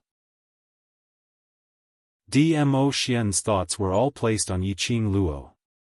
The enchantment suddenly disappeared. Child Yin's furious howls and hundreds of beasts' howls were clearly transmitted into Ji Tsang Tian and Lan Ling Nua's eardrums. Lan Ling Nua was merely in mystic profound first grade, and when this voice entered her ears, she instantly spat out a mouthful of blood as her delicate body fell limply into Ji Tsang Tian's arms. Sister Nua. Ji Tsang Tian frantically hugged Lan Ling Nua tightly as his eyes were filled with heartache. As for those group members who sat by the side and listened to his orders, not leaving the barrier, other than obeying his orders, it was also because their profound grades weren't high and their abilities weren't high, so they were afraid of death, which was why they stayed behind. Now that the barrier had dispersed, these people couldn't take it as they directly spat out blood as they fell onto the ground. There were a few group members whose internal organs were ruptured as they died on the spot.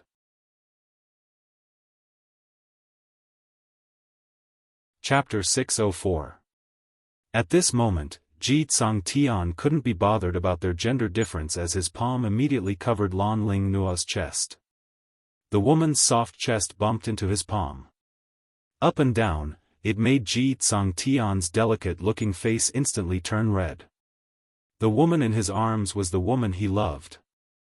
How could he not be distracted by this? Tsang, brother Tsang Tian. Lan Ling Nua's brows creased tightly in pain as she kept twisting her body. She was unable to avoid those continuous beast cries, so she could only seek help from Ji Tsangtian. The more she moved, the more Ji Tsangtian's breathing was unable to calm down. He forced himself to hold on to his will and transmitted his profound qi to protect Lan Ling Nua's heart meridian. The other members who had fallen to the ground were completely disappointed. His team members, his brothers, all had their hearts shattered by the howling of the beasts, and several of them had even died. However, this regiment commander actually did not have the slightest reaction. He didn't even say a word of concern. In his heart, there was only that woman, Lan Ling Nua. A brother who had risked his life for him was inferior to a woman? How could these team members remain calm in their hearts? Whereas Ji Tsangtian didn't feel that there was any problem with his way of doing things. In his eyes, Blue Dragon Mercenary Group was established by him alone, so it was natural for these group members to listen to him. Moreover, from today onwards, Lan Ling Nua was their sister-in-law. Naturally, his sister-in-law was the most important. In order to prevent his beastly nature from being triggered by his beloved woman's delicate body, Ji Tsangtian turned his gaze towards the battlefield. Then, he was stunned. Not only him, the other members of the Blue Dragon Group were all stunned when they saw Yi Qing Luo fainting. Their eyes were filled with astonishment and disbelief. The roar of hundreds of beasts would only affect those with lower mystic ranks. Those who were able to reach the 5th level were mostly in the mystic profound realm and above. He wasn't affected much. In the hearts of these group members, these youngsters in the world group were all top-notch prodigies and experts. However, when the 100 beasts cried out, at least half of the 60-odd people were affected. That also meant to say that at least half of the world group's youngsters were mystic profound grade 5 and below. How was this possible? These youths had a tacit understanding of each other and were ruthless. Moreover, they were able to deal with the high-level magical beasts with ease. No matter what, his profound rank should be above the members of the Blue Dragon Group. What shocked them the most was Yi Qing Luo. Ever since the incident of snatching that bear beast's corpse, Blue Dragon Group's members had already treated Yi Qing Luo as a goddess-like figure. She was strong. He was strong enough to command this powerful mercenary group. Otherwise, how would Yi Qing Luo dare to deal with a high-level mirage beast from the 7th level? That was a high-level magical beast, a magical beast. And it was from the 7th level. But, unexpectedly, Yi Qing Luo's profound grade was only at the mystic profound 4th grade. This rank, in the Blue Dragon Mercenary Group, wasn't the lowest mystic rank, but he definitely couldn't be considered as an expert and could only be placed in the reserve team as a substitute member.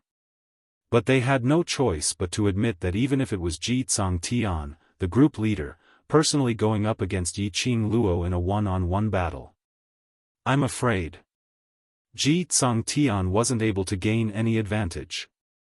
In the group members' hearts, the feeling towards Yi Qing Luo was not something that could be described with the word admiration. The current Yi Qing Luo hadn't really fainted.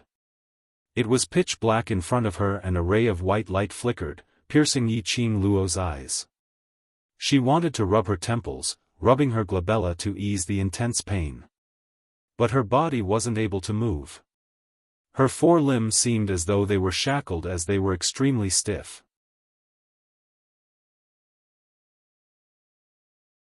Chapter 605.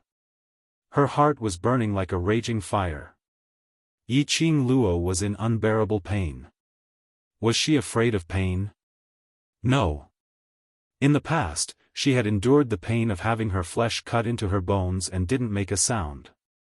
But she really couldn't endure this kind of intense pain that squeezed her internal organs and ruptured her eardrums. She wanted to cry out, to vent out this pain.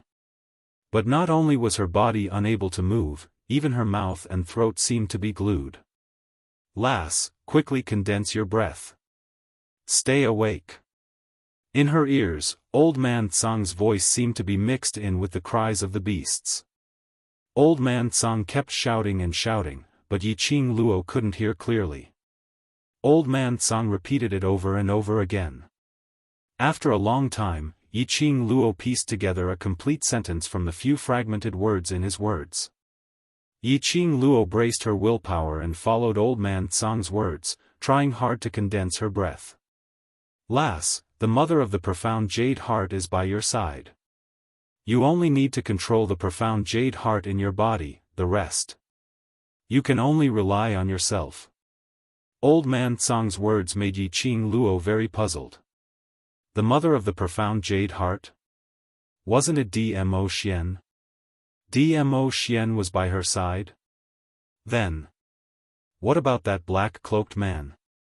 Why did he let her control the profound jade heart in her body? Countless questions kept revolving in her mind, expanding and almost about to explode. Yiqing Luo couldn't think any more. A surge of heat surged in her heart and instantly swallowed her consciousness. Ah! A mournful scream overflowed from Yiqing Luo's mouth. Qing Luo. Sister. The few people standing behind Dmo Xian surrounded her and cried out worriedly. They had never heard Yiqing Luo cry out like this. In their hearts, Yiqing Luo had always been a strong girl, strong to the point that she wouldn't cry out in pain. Today when they heard her scream, everyone's heart seemed to be strangled by something, breathing was difficult. The lady in Dmo Xian's arms had pale lips that were devoid of blood, as blood kept gushing out, causing that extremely pale complexion to add a tinge of bewitching color. Everyone's hearts were trembling. Pairs of hopeful gazes looked towards Dmo Xian. Overlord. He was like a deity, everyone's hope at this moment. The legend of the Nirvana realm, the legendary man. He definitely had a way to save Yiqing Luo. Dmo Xian lowered his eyelids, his curved eyelashes casting a shadow below his eyes. Then, he slowly raised his head and looked at Kitty Li. Look at her. His eyes were filled with a thick chill. Kitty Li trembled as she subconsciously walked over and took over Yiqing Luo who was in Dmo Xian's arms. The arch, Xiao Jin realized what Dmo Xian wanted to do and immediately called out to him. But Dmo Xian seemed as though he couldn't hear his voice as he flew towards Child Yin's direction. Xiao Jin chased a few steps forward, but ultimately still stopped. The overlord had pampered Qing Luo in the palm of his hand. Seeing Qing Luo in such a state, the overlord's heart felt worse than anyone else. He wanted to take revenge for Qing Luo. The howls around them continued. Long Yunzhan congealed his senses as he took a deep look at Yiqing Luo, his azure blue eyes were tainted with a chilly glint. Kill. Leave none alive. Leave not a single one alive. Were they going to massacre the 5th level, all the magical beasts who had taken part in this battle? Blue Dragon Group's members all felt that these youngsters had gone mad. Whereas for those youngsters, they clenched their fists tightly as they raised them up. That sonorous and forceful voice kept repeating the same word. Chapter 606. Dmo Xian's sudden attack caused Child Yin who was still howling in pain to not notice it at all. That huge mountain-like body fell backwards. The black-cloaked man on his shoulder swiftly leapt up and left Dmo Xian's attack range. Dmo Xian's charming thin lips curled upwards as his eyes were filled with frost and the attacks in his hands became even more vicious and sharp, pressing towards the black-cloaked man. Earlier when he was battling with the black-cloaked man, Dmo Xian hadn't displayed his full strength. Whereas the current Dmo Xian had apparently started to become serious. The black-cloaked man's original arrogance started to become timid as he fled in all directions. Under the black-cloaked man's summoning, Child Yin speedily climbed up as it stared with its blood-dripping eyes, pouncing towards Dmo Xian. One beast and one man, tangled with each other. Long Yunzhan and the others knew that in this kind of battle, there was no chance for the mortals to interfere. If they allowed this bunch of magical beasts to continue howling, it would affect Yiqing Luo's injuries to a certain extent. He led the world group's youngsters and started killing those howling magical beasts.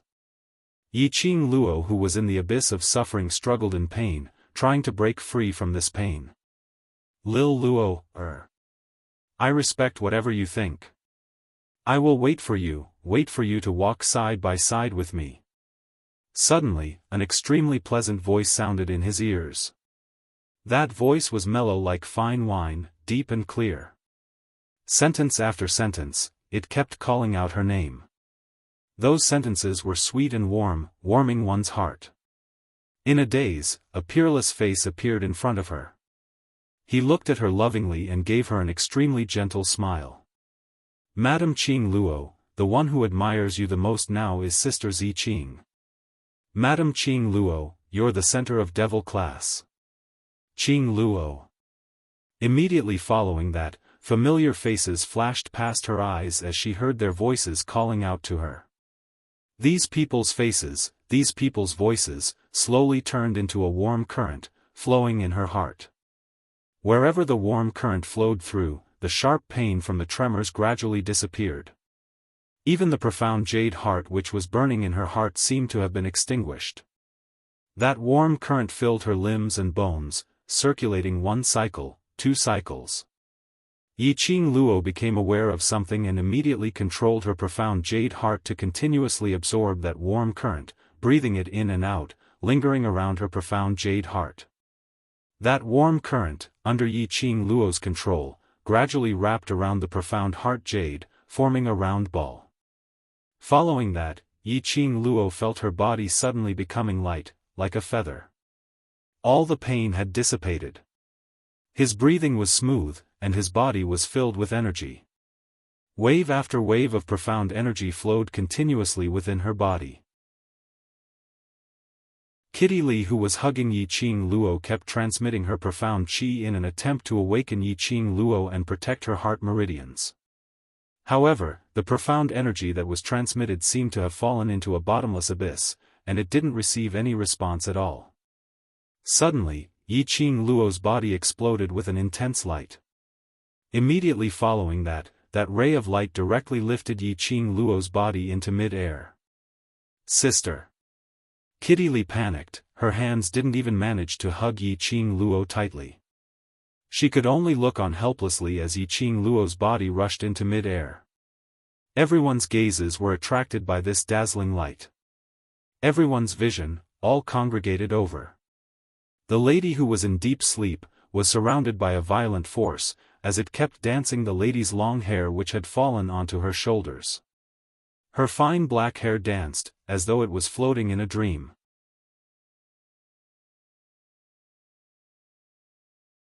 Chapter 607. The crowd looked at the lady in midair in astonishment. All the profound qi and that dazzling light surged towards the direction of Yiqing Luo's wrist. Faintly, cherry blossom-like totems could be seen on that slender wrist, which looked extremely flirtatious. What was going on? The youngsters looked at this scene in disbelief. By right, so much profound qi was encircling Yiqing Luo's surroundings. This should be the trend of her advancing. But these profound qi were not like ordinary cultivators who advanced, which was surging towards the cultivator's profound jade heart. But towards the wrist? While the crowd was puzzled, the black-cloaked man who was dealing with Dmo Xian was in a sorry state with injuries all over his body. The cloak on him had long been damaged, leaving only a veil which covered his entire face. That black-cloaked man had also noticed the situation over here. On seeing the cherry blossom totem on Yiqing Luo's wrist, he turned stiff.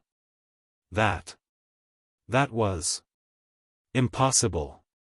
How could it be in Yiqing Luo's hands? The black-cloaked man stared at that cherry blossom totem in disbelief, as a biting cold glint flashed past his eyes. Qi! After a slight sound came to his ears, the black-cloaked man felt a sharp pain in his chest. The black-cloaked man lowered his eyes and saw a burst of profound qi penetrating through his body from his chest.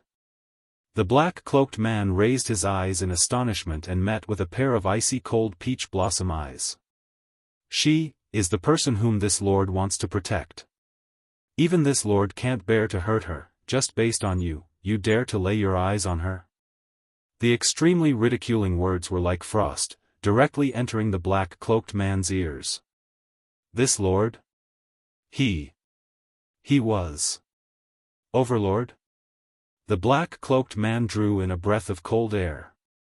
The cloak on his head swayed as it fell onto the ground, revealing a skinny like firewood, completely supported by bones and skin. It looked extremely horrifying. Especially now, the black-cloaked man's eyes were wide open, staring at Dmo Xian in disbelief. It was like a pair of eyeballs, staring straight at Dmo Xian. Only a dead person will keep all secrets. Following Dmo Xian's cold voice, the black-cloaked man's body fell straight down, without any signs of life.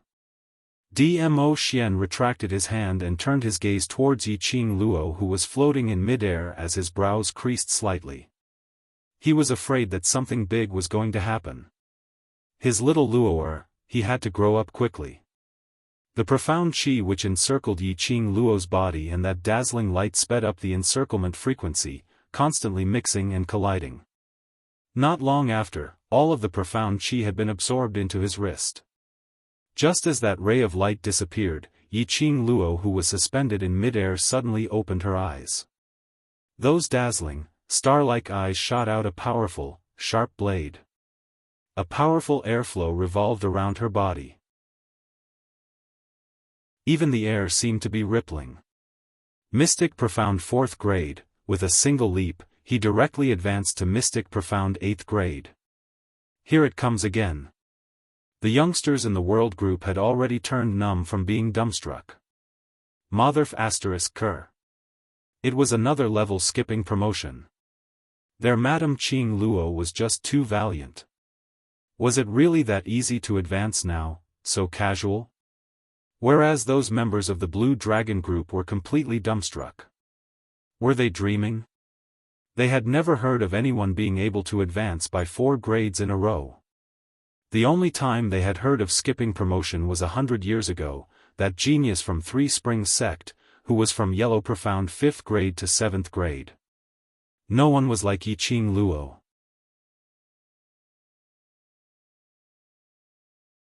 Chapter 608. Child Yin.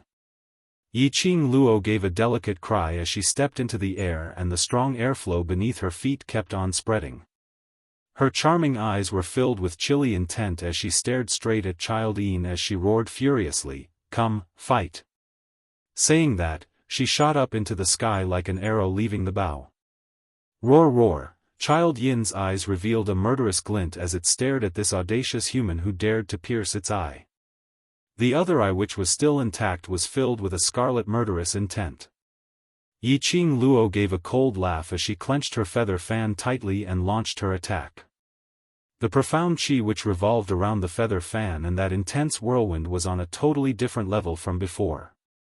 Especially that agile silver thread which covered the sky and earth as it entangled, there was no place to hide at all. Wave after wave of attacks, Yiqing Luo simply became braver as she fought. Child Yin kept on howling as it avoided Yiqing Luo's attacks. But the current Yiqing Luo's speed was much faster than before. Child Yin couldn't react at all, and in just a short moment, its body was already filled with big and small wounds. Some of its skin and flesh even started to ooze blood. It was so painful that Child Yin howled even more miserably. Under Long Yunzhan's lead, the surrounding magical beasts had been slaughtered, and there were still 20 over of them. These magical beasts were facing such a swift and fierce team, so how could they follow Child Yin to howl out? Even if they could howl, there were only 20 over of them left, so they were unable to create that kind of shock earlier. The current Yiqing Luo's body was as light as a feather. She felt that her breathing was getting smoother and smoother as her body became lighter and her speed became faster and faster. Even if she didn't display that set of footwork, her current speed was something which ordinary people absolutely could not chase up to. Her body had undergone a huge change. After the advancement, not only her profound grade had been upgraded, her overall strength and body quality had also been upgraded. She totally didn't feel any discomfort in her body and mind at all. Even his internal organs, which had been injured by the roars of hundreds of beasts, had been completely healed. Roar, roar, stupid humans. A bunch of despicable humans. Childine howled loudly as that child's features on its face had already twisted into a sinister bundle. Its thick arms kept waving and slapping around. Yiqing Luo dodged it nimbly, and with a light tap of her toes, she circled around its body and the silver threads shot out from her feather fan trapped it within. Suddenly, Child Yin's dancing hand stretched out as a furious roar rang out, and following that, a huge light ball was spat out from its mouth. That light ball was the size of Child Yin's head, which was equivalent to a huge rock which could fit 3 grown men. It headed directly towards Yiqing Luo's direction. "Qing Luo, be careful." The onlookers were so scared that their hearts skipped a beat. One by one, they reminded him, their hearts in their throats. Yiqing Luo was stunned, Yiqing Luo was stunned, Yiqing Luo's heart was filled with curses. Damn it! What kind of technique was this? It could even spit out light balls from its mouth. Was it a magical beast or a little monster? Yiqing Luo's figure swiftly swayed, and at the same time as she avoided the light ball, she kept on shouting, "Bring the men and evacuate quickly." The attack range of Child Yin's light ball is very far. She was able to avoid Child Yin's attack. But that didn't mean that the group of brothers behind her were able to avoid it. Under Child Yin's rage, the light ball which was released from its mouth was enough to sweep this entire forest. Long Yunzhan and the others reacted swiftly as they immediately brought everyone to evacuate.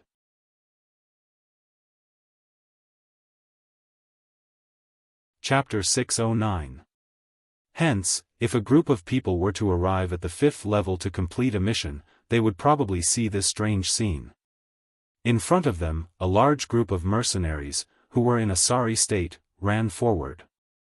Behind them were 20 over-injured advanced-leveled magical beasts as they bared their fangs, howling as they chased after them. But only after running for 100 meters away, Long Yunzhan stopped in his tracks as he raised his hand to shout for them to stop. Following that, all of them turned around and started waving their weapons towards those 20 over-magical beasts, killing them. This position was out of the shooting range of the light ball, but they were still able to see Yiqing Luo clearly. That stretch of forest had already turned into ruins. The huge light ball exploded on the ground as sand and pebbles flew everywhere as dust curled upwards. The entire magical beast forest shook once again as it shook incessantly. Roar, roar, seeing its own light ball being avoided by Yiqing Luo, Childine howled even louder as it pounded its own chest fiercely as it spat out one light ball after another. That's right. One by one. One after another, the huge light ball was like bullets as it bombarded downwards with a pitter-patter. Yiqing Luo avoided the first one and the second light ball followed closely behind. When each light ball crashed onto the ground, it exploded a deep pit as it set off a huge airwave. This airwave also affected Yiqing Luo's performance. Just as Yiqing Luo avoided the third light ball, the airwave behind her directly caused Yiqing Luo's petite body to fall onto the ground. Immediately following that, the fourth light ball struck towards her. Qing Luo. Long Yunzhan and the others stopped their hands which were slashing the magical beasts as they shouted out towards Yiqing Luo's direction. Dead. That little slut is dead. Lan Ling Nua, who was carried in Ji Tsang Tian's arms, was filled with joy as she watched Yiqing Luo being swallowed by the light ball as she excitedly hugged Ji Tsang Tian's neck tightly. That spirited beautiful eyes were filled with joy as it was extremely beautiful. From the might of that light ball, it was totally able to flatten that stretch of forest. If Yiqing Luo was struck by that light ball, she probably wouldn't even have a full corpse left. The more she thought, the more excited Lan Ling Nua's expression became. She smiled and even smiled as she hugged his neck. Ji Tsang Tian's heart was thumping non-stop right now, so why would he care about what Lan Ling Nua said? She nodded in agreement with Lan Ling Nua's words. Yes, yes, yes. It's good that he died. It's good that he died. As long as younger sister Nua is happy. But they didn't know that the surrounding youths were glaring at them as if they were enemies who had killed their fathers. Wretched servant girl, say that one more time. Tong Ziqing took quick steps forward and directly pulled Lan Ling Nua out from Ji Tsangtian's arms. She raised her hand and slapped Lan Ling Nua's face. Before Ji Tsangtian could even react in time, he heard a crisp slap sound. Under her meticulous care, Lan Ling Nua's skin was extremely exquisite. Half of his face was flushed red from the slap, leaving a clear imprint of his 5 fingers. You crazy woman! What are you doing? Ji Tsangtian swiftly rushed up, trying to carry Lan Ling Nua back. However, the girl in front of him looked small and delicate. But she just used one hand to casually change Lan Ling Nua's side. Tong Ziqing wasn't appeased as she raised her hand and gave Lan Ling Nua another slap on her left cheek as she scolded, "If Qing Luo dies, I'll make your entire Blue Dragon mercenary group accompany her to the grave." These words made Ji Tsangtian's already gloomy face turn even colder.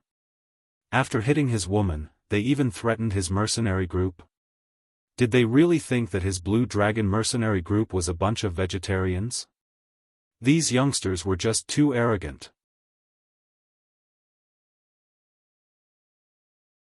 Chapter 610. Silence. A deathly silence. None of the group members who were standing behind Ji Tsangtian made a move. Ji Tsangtian's brows creased tightly as he looked at Lan Ling Nua's aggrieved look as the rage in his heart surged. Are you all deaf? This group leader says, tie up these people who don't know what's good for them.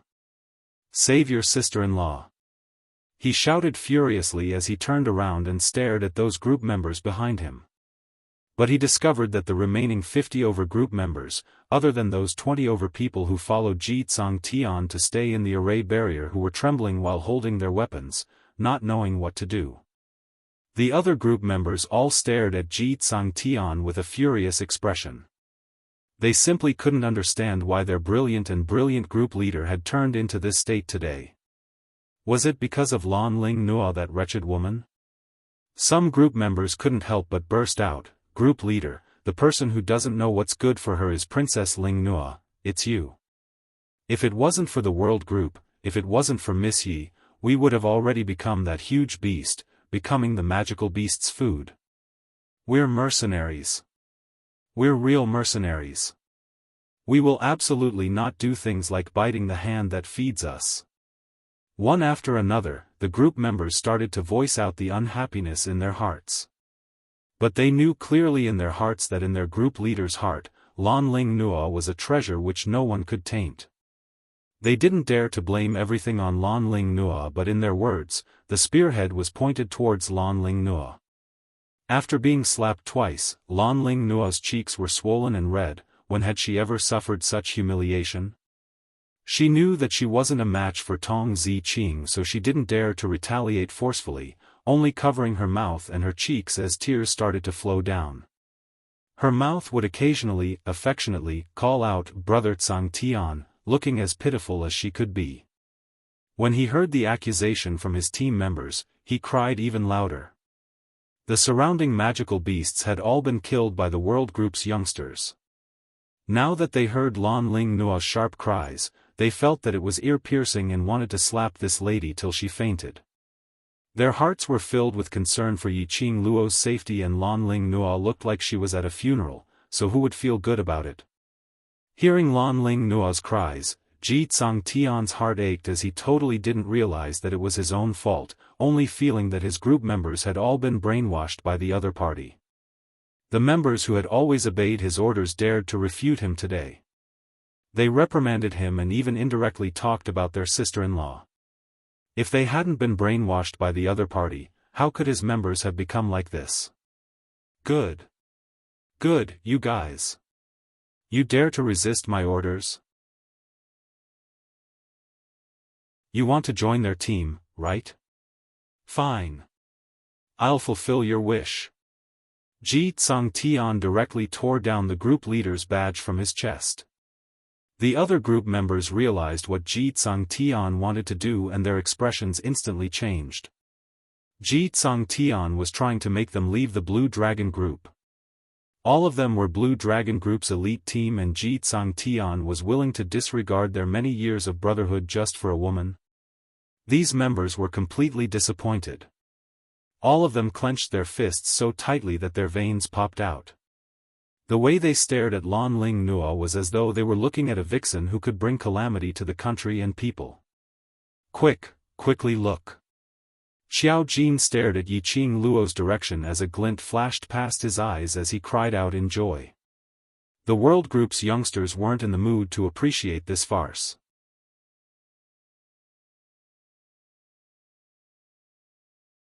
Chapter 6:11. Only to see two figures appearing indistinctly in that dazzling light. It was Dmo Xian. That tall figure, under the pull of the dazzling light, projected a long shadow. Yiqing Luo was embraced in his arms. Dmo Xian walked out from the light ball in an unhurried and steady manner. The air billows behind him blew up their sleeves and their black hair. Whereas Dmo Xian was still calm and composed as he walked slowly. The World Group's youngsters suddenly felt their eyes turning moist. They stared at the two people in the light as their suspenseful hearts finally calmed down. Ni Ruopan and Kitty Li were already crying out loud.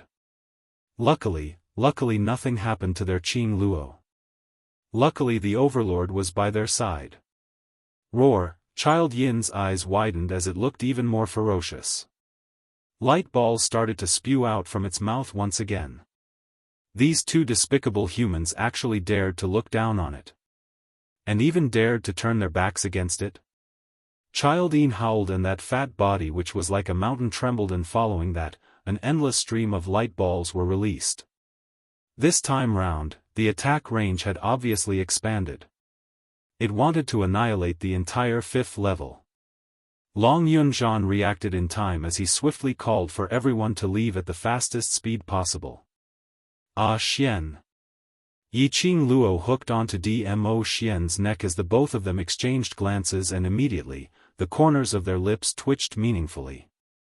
Following that, Yiqing Luo's peripheral vision shot a glance at Child Yin as she leapt up from Dmo Xian's arms. Dmo Xian followed closely behind her. Two figures floated in mid-air as they faced that light ball which kept on exploding.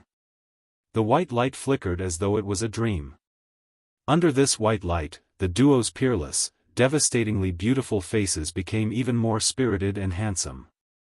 Yiqing Luo's black robe was dancing in the strong wind, like a budding rose, a rose in the dark night. Yiqing Luo's feather fan spun a few rounds on her fingertips as a ray of red light was released from the feather fan, turning into a biting cold wind blade as it met the light ball head-on and struck back. The light ball surged and this wind blade was extremely powerful. The two forces were stuck in mid-air and collided with each other. Gazing at Yiqing Luo's increasingly sweet and exquisite side profile under the white light, Dmo Xian's gaze turned gentle as his lips curled into a smile. His palm moved and a vigorous energy wrapped around the wind blade that Yiqing Luo created. Yiqing Luo's profound energy was already on par with those light balls. Now with the addition of Dmo Xian's profound energy, those light balls were immediately pushed back. Child Yin was extremely infuriated as he howled and hammered his chest before jumping up agilely to avoid the light ball that was coming back at him. With a leap, it pounced towards the two people floating in the air. Yiqing Luo sneered, her charming eyes were cold and indifferent, without a hint of panic.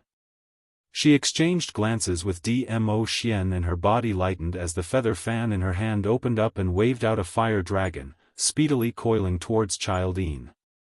In the fire dragon, there were still many strands of silver silk which headed straight towards Child Yin. Under the encirclement of the fire dragon, Child Yin was already infuriated and totally didn't notice the silver silk which was attacking from the side.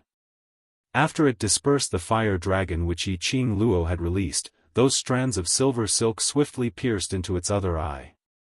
That was right. That fire dragon was simply a cover which Yi Qing Luo used to confuse Child Yin. So what if it was a high-leveled Mirage Beast? Mirage Beast was after all a beast.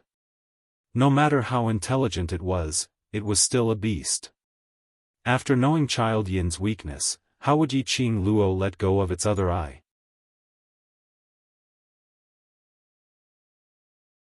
Chapter 6:12. Child Yin howled as copious amounts of blood started to gush out from its eyes. It covered its own eyes as it kept jumping around and howling.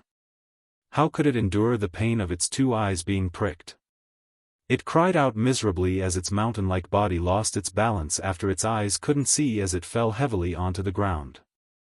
When Long Yunzhan saw that, he had already swiftly listed out a set of battle tactics in his mind as he waved his arm and called out to the World Group's youngsters to swarm forward. The current Child Yin had already lost half of its battle ability. It wasn't afraid that it was shooting out light balls. Child Yin's huge body was indeed a great help to it during battles. But after its eyes couldn't see, this assistance became a hindrance. Its mountain-like tall body totally couldn't maintain its balance and stand up. It only had a beast's senses and sense of smell. But the surroundings were filled with the stench of blood from the magical beasts. Its ears were filled with the sounds of numerous humans walking around. How could it differentiate? At this moment, Child Yin could only wait to be captured. Death was just a matter of time. In just a joss stick's time, Child Yin breathed its last breath amidst the pain. The World Group's youngsters looked at their own hands in disbelief and took another look at Child Yin, who was lying on the ground, still in disbelief. An advanced-leveled Mirage Beast which had walked out from the 7th level. They had killed a 7th-level advanced-leveled Mirage Beast? Those who were immersed in joy didn't notice that not too far away, a strange flying insect was flapping its wings as it slowly got closer to that black-cloaked man's corpse. That flying insect stayed on the black-cloaked man's face for a moment. Following that, it extended its two antennae as it slowly probed into the black-cloaked man's eyeball. Using a little strength, it hugged that eyeball in its antennae as it flapped its wings and silently disappeared. The World Group's youngsters sat on the ground as though a heavy burden had been lifted off their shoulders. Everyone were so exhausted that no one could be bothered if what they were sitting on was flat ground or a magical beast's corpse or a pool of blood. They only wanted to sit down and have a good rest. Yi Qing Luo's gaze swept past everyone, and after ascertaining that no one was seriously injured, she heaved a sigh of relief. She was really worried that because of her insufficient concern, it would cause her own brothers to get hurt. Lulu, distribute the medicinal pills to the brothers to replenish their physical strength. Long Yunzhan glanced at Baiming Lulu. Baiming Lulu nodded, took out a palm-sized jade bottle from her bosom, and began to distribute the medicinal pills one by one. This was the medicinal pill which Yi Qing Luo had discussed with Baiming Lulu last night to prepare. These elixirs were low-grade elixirs that could only replenish one's strength. Generally speaking, Yi Qing Luo didn't advocate the use of this medicinal pill. After all, an expert could not completely rely on elixirs. There would always be a time when one would run out of medicinal pills, and there would always be a time when one would forget to bring medicinal pills. It was extremely important for an expert to know how to adjust his body's constitution and quickly replenish his stamina so that he could focus on the next battle. Yi Qing Luo asked Baiming Lulu to bring it along as a backup. This was an accident. He had not expected that a 7th-level Child Yin would appear in the 5th level. The youths must have exhausted all their energy. Thinking of that slender figure which she saw among the group of beasts, Yi Qing Luo's heart had an uneasy premonition. For safety's sake, it was better to maintain his strength. There would always be accidents in everything. After she finished distributing the medicinal pills, Yi Qing Luo took a look at the Blue Dragon Group's members who were sitting by the side with an ugly expression, and then looked at Ji Tsang Tian, who was coaxing the lady in his arms.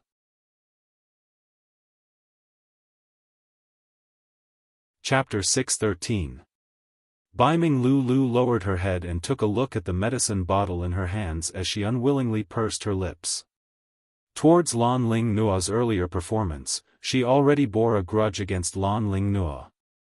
Although the medicinal pill in her hands was merely a low-grade medicinal pill, but even if it was just a stalk of grass, Bai Ming Lulu wasn't willing to give it to the Blue Dragon mercenary group. Lulu. Yi Qing Luo shook her head at Bai Ming Lulu.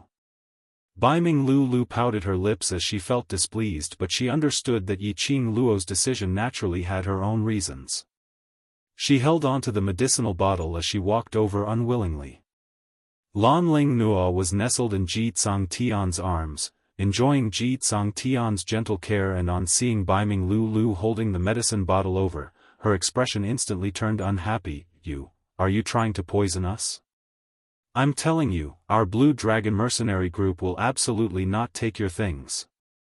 The group members who originally stood up and were preparing to receive the medicinal pills instantly froze in midair. The polite smiles on their faces also froze. After all, previously Ji Tsang Tian wanted to kick them out of the Blue Dragon group because of Lan Ling Nua. Now that Lan Ling Nua had spoken out, the group members didn't know whether to receive or not to receive the medicinal pills, making it rather awkward. The youngsters in the world group who had swallowed the energy-replenishing medicinal pills all stood up from the ground as they gripped the weapons in their hands tightly, wishing that they could charge up and chop that woman into pieces. Earlier Lan Ling Nua's delighted look towards Yi Qing Luo's death had completely infuriated the world group's youngsters. If it wasn't for Yi Qing Luo who stopped them, they would absolutely teach Lan Ling Nua a lesson. Take it. Bai Ming Lulu suppressed the displeasure in her heart as her willowy brows creased slightly as she arrogantly stuffed the medicinal pills into the group members' hands. Lan Ling Nua suddenly pushed Ji Tsang Tian aside as she stood up. You guys are definitely up to no good. Trying to poison us? No way. Lan Ling Nua not only hated Yi Qing Luo, she also hated everyone in the world group. From what she saw, these ladies who got close to the Blue Dragon group were all trying to climb onto Ji Tsang Tian, trying to snatch her man. Even if she didn't like Ji Tsang Tian, but Ji Tsang Tian could only like her. Lan Ling Nua's gaze unknowingly fell onto that man who surrounded Yi Qing Luo and asked about her well-being, his eyes filled with adoration. Her 5 fingers, which were hanging by the side of her body, curled up tightly one by one. All the men should be surrounding her. Ji Tsang Tian paid full attention to Lan Ling Nua, so naturally he saw her little actions. Looking at the way she looked at Dmo Xian, his heart tightened. Men were like this. Once a competitor appeared, the previous admiration and love would turn into extreme admiration and extreme love. Immediately, Ji Tsang Tian stood up and placed his palms on Lan Ling Nua's shoulders. His broad chest pressed against Lan Ling Nua's slender back. He looked at Dmo Xian complacently. The complacent smile on his face froze. Dmo Xian didn't even look at him. Ji Tsang Tian's heart surged with a sense of humiliation as he raged at the group members behind him. Didn't you hear what your sister-in-law said? They're trying to poison us. The group members were so aggrieved that they really wanted to steel themselves and leave the Blue Dragon group.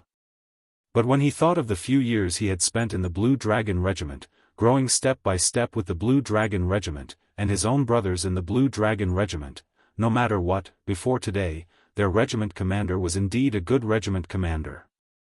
In the end, they still couldn't bear to part with their feelings towards the Blue Dragon group. The group members clenched their teeth as they said sorry to Bai Ming Lulu softly and returned back to the group.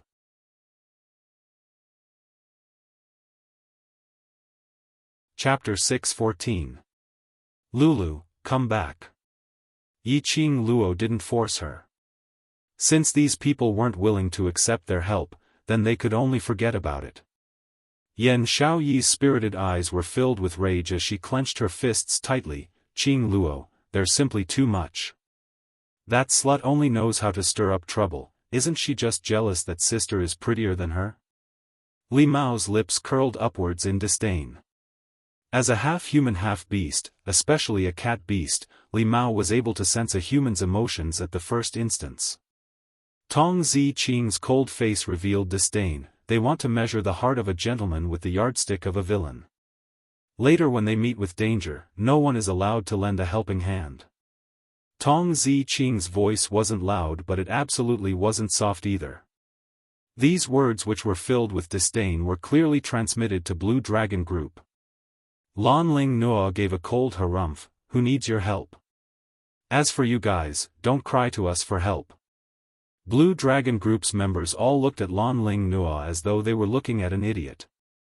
Was there really nothing wrong with this princess's brain?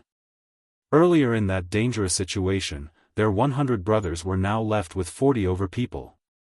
If it wasn't for the World Group's youngsters, none of them would be left.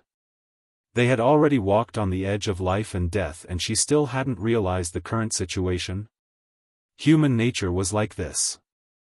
When you liked someone, no matter what the other party said or did, you would feel that what he said or did was right.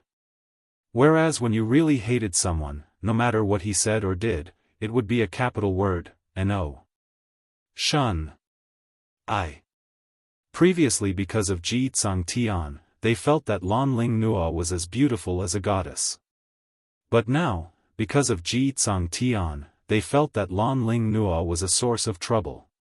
50 over brothers' deaths were all caused by Lan Ling Nuo. Yiqing Luo now completely believed in Lan Ling Nuo's princess identity. Damn it! Her princess illness was beyond cure. A bunch of idiots, medicinal pills poured out from the same bottle, we can eat it, but to them, it's poison, her. Xiao Jin spat out fiercely. Each of you speak less. Long Yunzhan, who had replenished his physical strength, slowly opened his eyes. Deep blue ripples appeared at the bottom of his eyes, forming circles of ripples. Qing Luo has already done what she should do. As for whether to accept it or not, that's their business. As soon as the regiment commander spoke, everyone's indignation instantly subsided. After sitting quietly for a moment, Yiqing Luo stood up and walked towards Child Yin's corpse. There were definitely magicite gems in the brains of high-level mirage beasts. Not only could his flesh and bones be used to forge superior-grade equipment, but he could also forge pills rich in spiritual energy. Also, the blood in Child Yin's body was also an excellent medicine catalyst. Yiqing Luo naturally wouldn't let Child Yin's corpse be wasted here. Just as they got nearer to Child Yin, they heard Ji Tsang Tian's furious howl. You want to keep the huge beast's corpse for yourself? As a group leader for over 10 years, Ji Tsang Tian naturally understood how valuable a high-leveled mirage beast from the 7th level was. How could he possibly let Yiqing Luo monopolize it all? Especially the high-grade mirage beasts. There were magic crystals worth thousands of gold in their heads. Naturally, Ji Tsang Tian had already gone through a meticulous calculation in his mind. The World Group's youngsters had just gone through a great battle with Child Yin and killed hundreds of mid- and advanced-leveled magical beasts, exhausting too much of their profound energy, so their profound heart jade would definitely dry up. Even if the World Group had 60 over people, the current them absolutely could not be compared to the members on his side.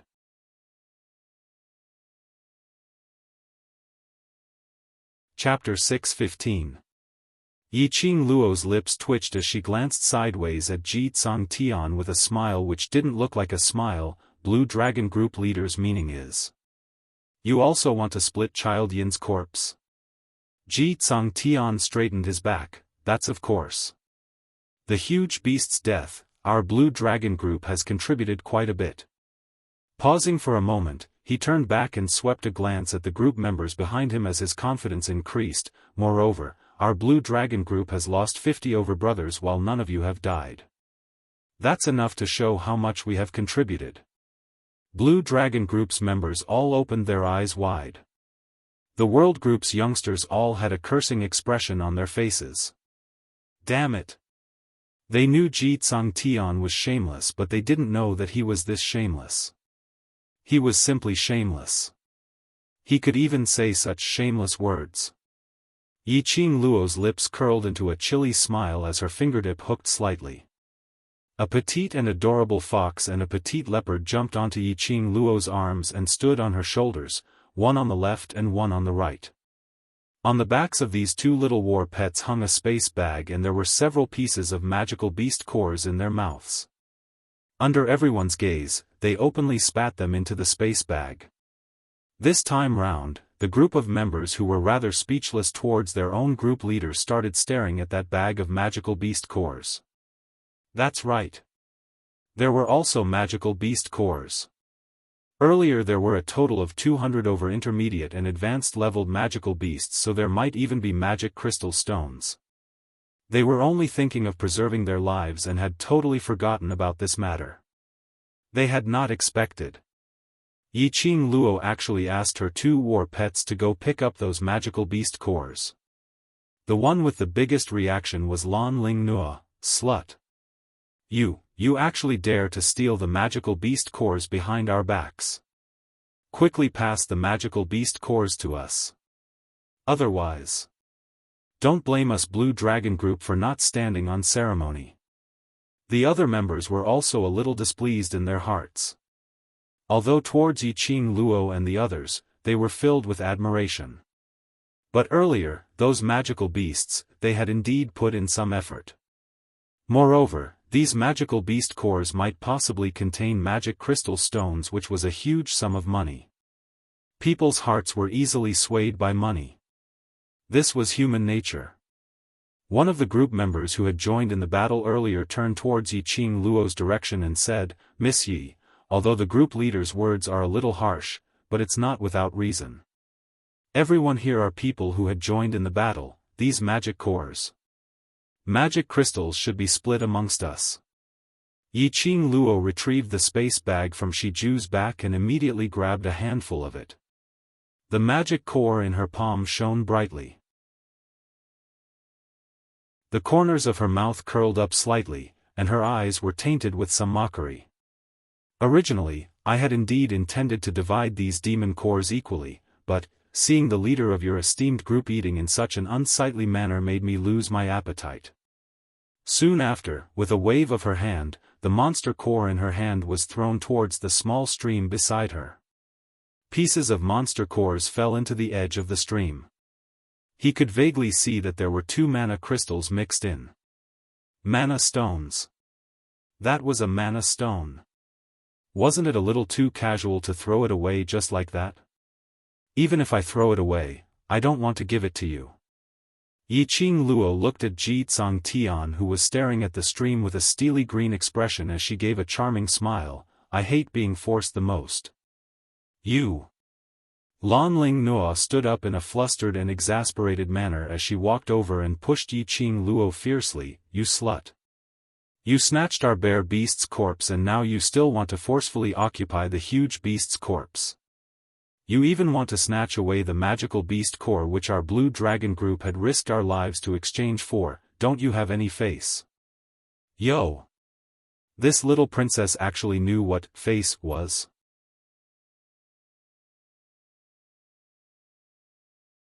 Chapter 6:16.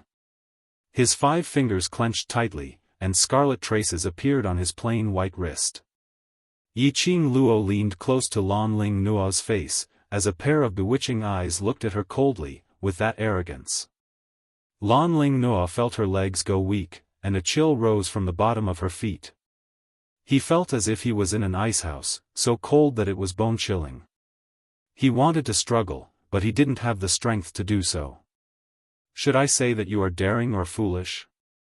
Yi Qing Luo's enchanting voice rang beside her ear like an evil spirit demanding for her life. Lan Ling Nua's eyes widened. Her exquisite and beautiful face was now twisted in a terrifying manner due to fear. "You don't have the ability and yet you dare to come knocking towards me." Yi Qing Luo squinted her eyes as she sneered. "Aren't you very confident in your own beauty? Wasn't it 90% sure that she would win against Ji Tsang Tian? How about I do a test for you?" How would Yi Qing Luo not be able to tell that this Lan Ling Nua totally had no feelings for Ji Tsang Tian? She was merely making use of Ji Tsangtian's admiration towards her to coax Ji Tsangtian to be obedient to her. In other words, she was simply enjoying the pleasure of a man being infatuated with her. Lan Ling Nuo's face paled as she realized something.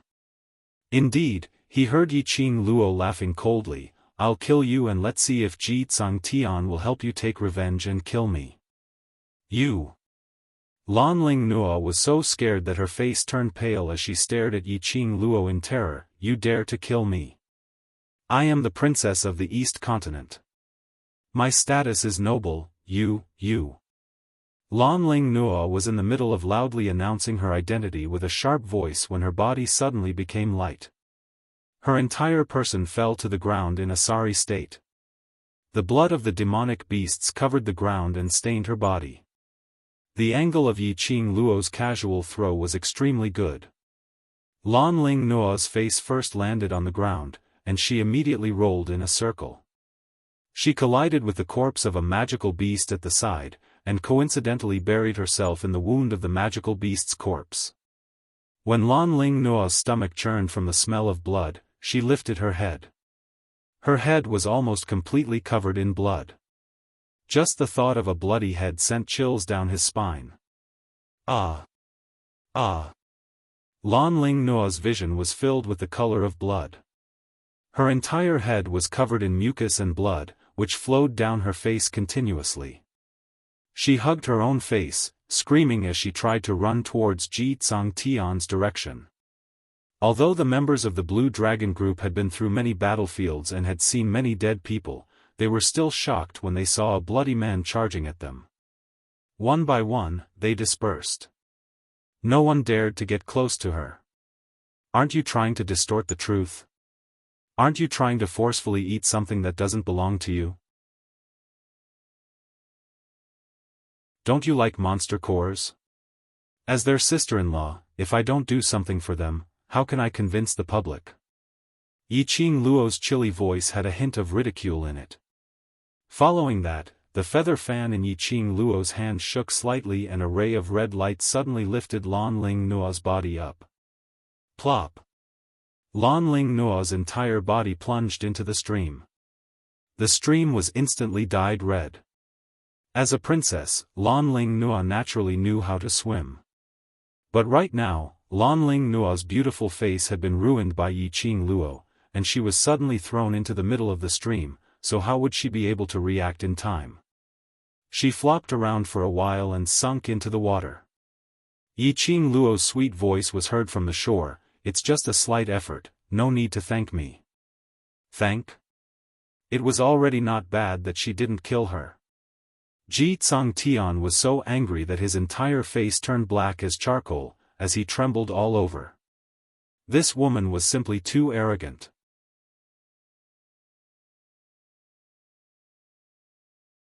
Chapter 6:17. What are you all still in a daze for? Go down and save your sister-in-law. Ji Tsangtian swallowed his anger as he dashed to the side of the stream and jumped down directly. Those 20 over members who had been following Ji Tsangtian also jumped down when they saw that. This kind of thing which could show their face in front of the group leader and wasn't dangerous at all, they were naturally more than willing to snatch it. The remaining 30 over members who had fought together with the world group previously, as they didn't like Lan Ling Nuo, they hesitated for a moment. Eventually they walked to the side of the stream and jumped down. The group of them were in the stream which wasn't considered spacious, but they still weren't able to catch Lan Ling Nuo. Lan Ling Nuo would surge down from time to time and pop her head out from time to time, making a grumbling sound before sinking back down. Ji Tsangtian's heart ached for her. After a long time, even if it was a scorching hot day, soaking in the stream for a long time in such a cold place would make one feel cold. There were already quite a number of members who used the pretense of saving Lan Ling Nuo, but in actual fact, they were secretly searching for the magic cores and magic crystals which Yiqing Luo had thrown into the stream. Standing in the dark, the crowd who were admiring this scene in satisfaction had a carefree smile on their lips. Is it fun? Dmo Xian glanced sideways at the smiling young lady beside him as his gentle peach blossom eyes overflowed with a helpless smile. Yiqing Luo's brows rose slightly as she rested her head on his shoulder. It's fun. How could it not be fun? Yiqing Luo moved her fingers, and under the sunlight's illumination, an extremely fine silver thread could be seen faintly, from the feather fan in her hands, directly climbing to the side of the stream, onto that Lan Ling Nua who was struggling non-stop. That's right. 50 over people in a small stream, unable to save Lan Ling Nua. Lan Ling Nua would occasionally float up to the surface and occasionally pop her head out to catch her breath, which was all Yiqing Luo's doing. This patient with princess syndrome not only had a problem with her brain, there was also a problem with her worldview. Time and time again, she had provoked her bottom line, so don't blame her for treating her as a performance toy for the world group's youngsters to entertain themselves after the battle. Seeing that Lan Ling Nua was tormented till she was half dead, Yiqing Luo then shook her fingers as she silently retracted the silver thread. Following that, she put on an innocent and comfortable look as she leaned on Dmo Xian's shoulder, smiling like a flower. Without the control of the silver threads, Lan Ling Nua was quickly rescued ashore. After soaking in the water for the time it takes to brew a cup of tea, the blood on her head had been washed away, but she had already fallen into a coma. She was even shivering non-stop. It was obvious that she had been soaked in the water. The exquisite makeup on her face was washed away. Although her facial features were exquisite, they weren't as stunning as before. Ji Tsangtian hugged Lan Ling Nua tightly, but he was also drenched, so how could he warm Lan Ling Nua? They also didn't have the habit of bringing spare clothes out for missions. Ji Tsangtian touched Lan Ling Nua's forehead and it burned his palm. It was obvious that he had caught a cold. He took out his interspatial pocket and rummaged through it for pills. However, the medicinal pills he brought out were all for treating injuries. There were no medicinal pills for treating colds. Lan Ling Nua shivered unconsciously and kept shouting that she was cold. Her soft and delicate body continuously rubbed against his chest. If this dragged on, Lan Ling Nua might not be able to hold on any longer.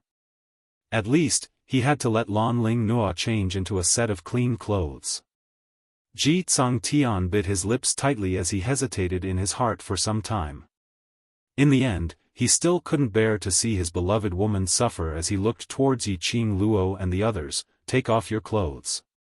She had to admit that this Ji Tsangtian's prince syndrome was rather serious. Things had already come to this stage and he still used a commanding tone to speak to her.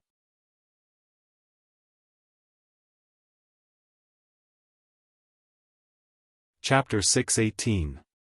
Ji Tsangtian clenched his fists tightly. You're the one who threw Sister Nua into the stream. Shouldn't we take responsibility? Yiqing Luo seemed as though she had heard the funniest joke in the world as she clutched her tummy and burst out laughing. Your sister Nua cares so much about her appearance. I'm just trying to make her face a little cleaner. Pausing for a moment, Yiqing Luo placed her feather fan on her lips as her vision swept past those group members who were like drowning dogs. What's more, as your woman and their sister-in-law, I should at least contribute to your mercenary group. Ji Tsangtian said angrily, whether or not Sister Nua wants to contribute to the Blue Dragon group is our group's matter, what has it got to do with you? Yiqing Luo nodded in realization, oh yes, it has nothing to do with us. After saying that, she stretched her limbs and turned to look at her brothers. The farce is over. Let's go, let's continue with our quest. The youngsters of the world group stood up in an orderly manner. Ji Tsangtian clenched his teeth as he couldn't wait to rush up and dismember Yiqing Luo into 1,000 pieces. But looking at the woman in his arms, who was losing consciousness, he gritted his teeth and suppressed his anger. He then softened his tone, Miss Yi, it was my fault for using the wrong words. Could you please be magnanimous and let me borrow some clothes for Sister Nua? Standing at the side, the members who were wringing their drenched clothes had an indescribable feeling in their hearts. In their eyes, the high and mighty regiment commander had lost his brilliance and prestige for the sake of a woman. Now, he had even thrown away his own pride. They were conflicted. On the one hand, he was bitterly disappointed in his regiment commander, but on the other hand, he remembered the trials and tribulations they had gone through together. On one hand, he wanted to leave the Blue Dragon group, but on the other hand, he couldn't give up his feelings for the group. As a result, compared to their regiment commander's displeasure, they hated Lan Ling Nua even more. They secretly swore that if Lan Ling Nua dared to be disloyal to their group leader, even if they had to bear the consequences of being kicked out of Blue Dragon mercenary group, they would kill Lan Ling Nua. Miss Yi, we don't want those demon cores anymore. If you have extra clothes, just lend us one. One by one, the group members started to plead.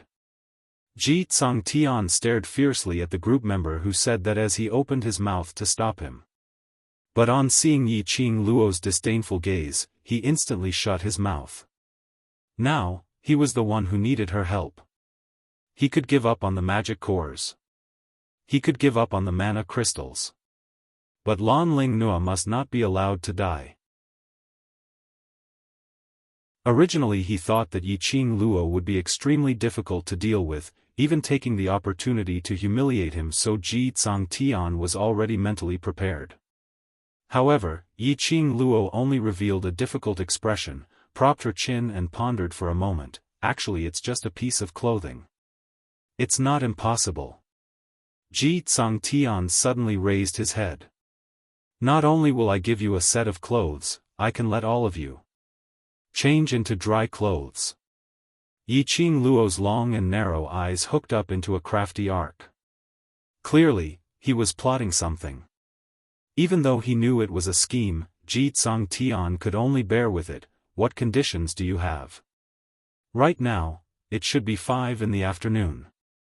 That was around 3 to 5 in the afternoon. Because of your disturbance, a large portion of our mission has not been completed. Yi Qing Luo intentionally paused, as her finger pointed to the group members standing by the side. Your beloved has turned into such a state, so I'm sure you don't have the mood to continue with the mission. I need you to lend me some men, to help our group complete the mission. Ji Tsangtian's brows creased tightly as his entire face creased into a ball. Borrow people? Was this a forceful headhunting?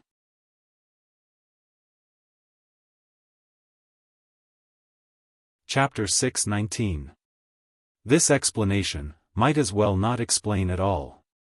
What was meant by only taking young and handsome young men and young ladies? What was meant by they were too old?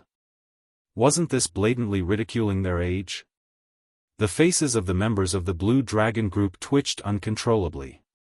Did she need to be so damaging? The World Group's youngsters all laughed out loud. After our mission is completed, we will naturally let them go back. Yi Qing Luo shrugged her shoulders with an indifferent look. This condition, whether to change or not, will depend on you guys. Ji Tsangtian turned silent. Those group members also turned silent. Yi Qing Luo had been paying attention to them all the time. From the looks of it, they were using the mercenary group badge to carry on their internal communication. Yi Qing Luo wasn't in a hurry. Based on Ji Tsangtian's abnormal concern towards Lan Ling Nua, even if she asked him to kill his brothers by his side, in exchange for a chance for Lan Ling Nua to survive, he would probably agree to it. So Ji Tsangtian would definitely agree to this condition. As expected, not long later, Ji Tsangtian raised his head as he squeezed out each and every word from the slits of his teeth. All right. I agree to it. Yi Qing Luo didn't hesitate as she directly walked towards that group of members and casually pointed. Very quickly, she pointed out those 30 over people who had taken part in the magical beast battle. I only want these people. As for the rest, just treat them as escorting you back to your encampment. Ji Tsangtian was patient, and on seeing that she had finally finished choosing, he hurriedly opened his mouth. Clothes. Yi Qing Luo turned her head towards the World Group's youngsters. Young youngsters, take off your clothes. When the World Group's youngsters heard that, they were all stunned. They thought that Yi Qing Luo's realm ring had a lot of clothes. They had not expected that she actually wanted them to take off their clothes. This was the uniform which they had been wearing for less than 3 days. Even if it was already soaked in blood, even if it was torn, it still represented their group's uniform.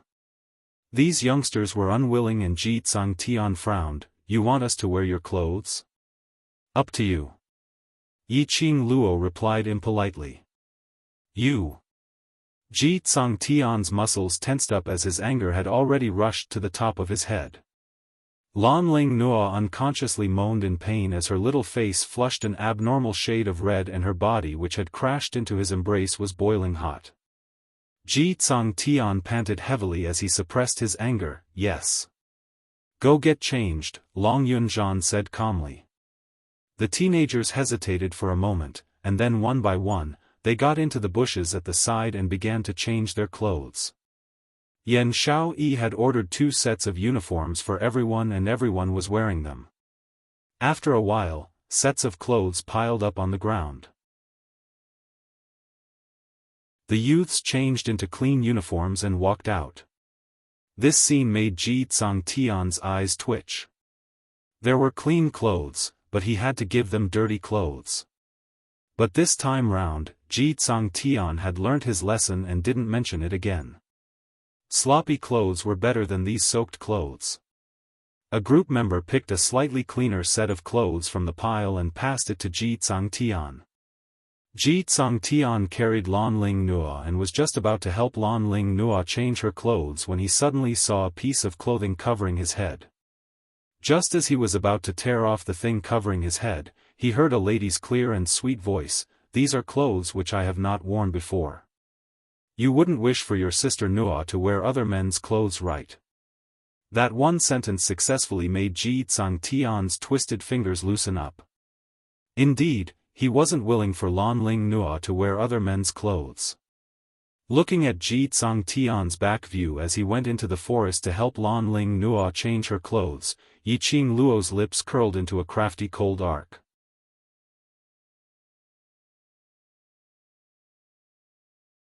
Chapter 620. The youngsters of the World Group had already changed into a new set of uniforms as they walked out of the forest cleanly. The members of the Blue Dragon Group, on the other hand, took their dirty, blood-stained clothes and went to the jungle to change their wet clothes. Even though they were men, after soaking in the water for such a long time and being eroded by the Yin Qi in the magical beast forest, they still couldn't bear the cold. Even if it was dirty and messy, she could only grit her teeth and wear it. A portion of them entered the bushes to change while a portion of the group members who had changed surrounded Ji Tsangtian's surroundings, forming a meat wall, wrapping him up tightly without leaving any gaps. As though he was worried that the people on Yi Qing Luo's side would peek at his sister Nua changing. Yi Qing Luo's mouth twitched a few times as she snorted softly. The youngsters in her family were all as pure as a piece of white paper, okay? The youngsters in her family weren't blind, alright? Only Ji Tsangtian had the appetite to swallow a woman like Lan Ling Nua. He wondered what expression Lan Ling Nua would have after she woke up and found out that her entire body had been seen and touched by Ji Tsangtian. It would definitely be very exciting. The World Group's youngsters were filled with displeasure as they stared at Blue Dragon Group's side, simply not understanding why Yi Qing Luo wanted to make a deal with them. Even if they didn't need the help of the Blue Dragon Group, they would still be able to complete the mission after replenishing their energy. But the youngsters understood that Yi Qing Luo had her own reasons for doing so. Not too long later, Ji Tsangtian changed into a set of dry clothes and carried Lan Ling Nua, who had similarly changed out as he walked out. The water on Lan Ling Nua's head and face had already been wiped dry. Her face was pale, and she was still unconscious. Standing in front of the group members, Ji Tsangtian only stared coldly at Yi Qing Luo for a while before carrying Lan Ling Nua, not even turning his head back as he walked towards the entrance of the 4th level. Lan Ling Nua's body was already boiling hot like it was about to catch fire. He had to bring Lan Ling Nua to find a doctor as soon as possible. He knew clearly that if he were to start a dispute with Yi Qing Luo now, he would absolutely not gain any advantage. That woman was as cunning as a fox. It was as if he knew his feelings for Lan Ling Nua and was unscrupulous. Revenge is a dish best served cold. As long as the World Mercenary Group was still mingling in the mercenary world, he had plenty of methods to take revenge. In the eyes of the members of the Blue Dragon Group, this kind of behavior was not what they thought. Those 20 over people who weren't chosen chased after Ji Tsang Tian's footsteps with wild joy. They had long wanted to leave this damned place. The air was filled with the smell of blood and gloomy qi. If it wasn't for the mission, they really didn't want to take a step here. Whereas for those 30 over people who were chosen by Yi Qing Luo, their expressions were extremely ugly as they stared at Ji Tsang Tian's departing figure. Was he going to abandon them just like that? He didn't even say a word of comfort. A feeling of abandonment rose in the hearts of these members. Recalling the scene where Ji Tsang Tian wanted them to leave the Blue Dragon Group, disappointment immediately filled his heart. They suddenly did not know why they had been so persistent all this time. While everyone was staring at those members of the Blue Dragon Group, Yi Qing Luo's fingertip hooked onto Shiju's shoulder as she leaned close to its ear and whispered a few words. Shiju blinked its eyes and howled softly. In a blink of an eye, Shiju's figure disappeared from Yi Qing Luo's shoulder. Qing Luo, that little slut deserves it even if she froze to death. Why do you still need to give her clean clothes? Yan Xiao Yi furrowed her brows in indignation.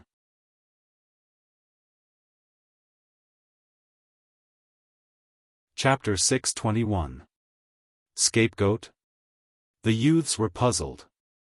Yi Qing Luo's smile didn't diminish as her feet moved and she had already turned into an afterimage, speedily nearing the entrance of the 4th level. Among the dense trees, everyone's expressions tightened as they stared at Yi Qing Luo's actions. Following that, he saw Yi Qing Luo's lightning-fast figure and in a few breaths, she had already pinched a black-robed man as she walked out. That black-robed man's face flushed red from being pinched, as he kept struggling to pry Yi Qing Luo's fingers away. He was originally hiding in the dark, paying attention to Yi Qing Luo and the others' actions. His concealment was absolutely impeccable. He had not expected that in the blink of an eye, it had fallen into Yi Qing Luo's hands. It was so fast that, he still hadn't realized what had happened. Assassin. Yan Xiaoyi's beautiful eyes suddenly widened as she looked at the black-robed man in Yi Qing Luo's hands and speedily rushed forward. Someone wants to kill us? Yi Qing Luo nodded her head as her squinted eyes revealed an enchanting brilliance. Earlier when she was dealing with Child Yin, she had already discovered an unfamiliar aura in the dark. However, this aura wasn't strong, and it had been lingering outside the battlefield. This kind of aura.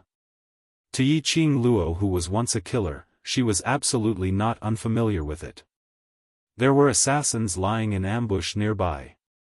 After Yi Qing Luo sensed carefully, she confirmed that there was only one killer. It was probably an assassin who was secretly monitoring their movements. Yi Qing Luo wasn't so silly to think that this killer dared to assassinate them alone. If the killer dared to come here alone to investigate the situation, he must have an accomplice. Yi Qing Luo casually threw the killer towards Xiao Jin and immediately drew out a handkerchief as she slowly wiped her hands. Xiao Jin hurriedly trapped the killer. He stared at the killer for a long time before his face suddenly lit up. Your scapegoat is referring to this? Seeing Yi Qing Luo nodding her head, the World Group's youngsters started to laugh unkindly.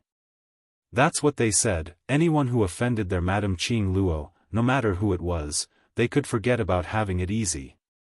Let's observe a moment of silence for those mercenaries.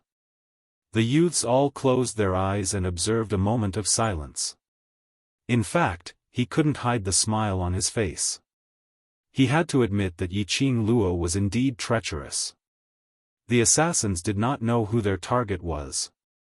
But no matter who the target was, Ji Tsang Tian and the others had to take the blame.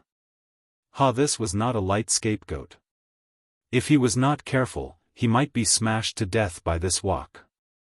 If the killer's target was the World Group, when Ji Tsang Tian and the others left the Magic Beast Forest, they would definitely be surrounded by those killers.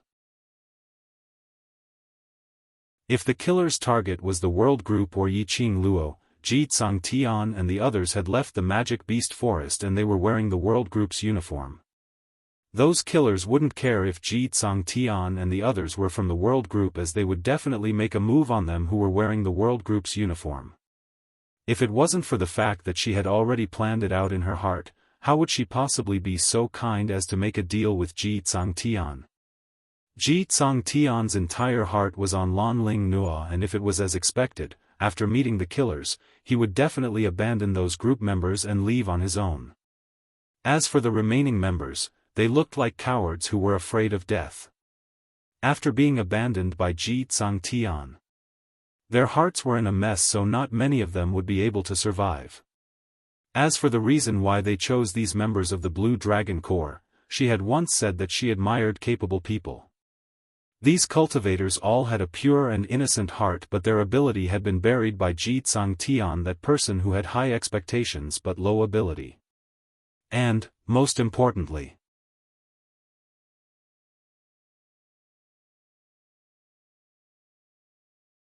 Chapter 622.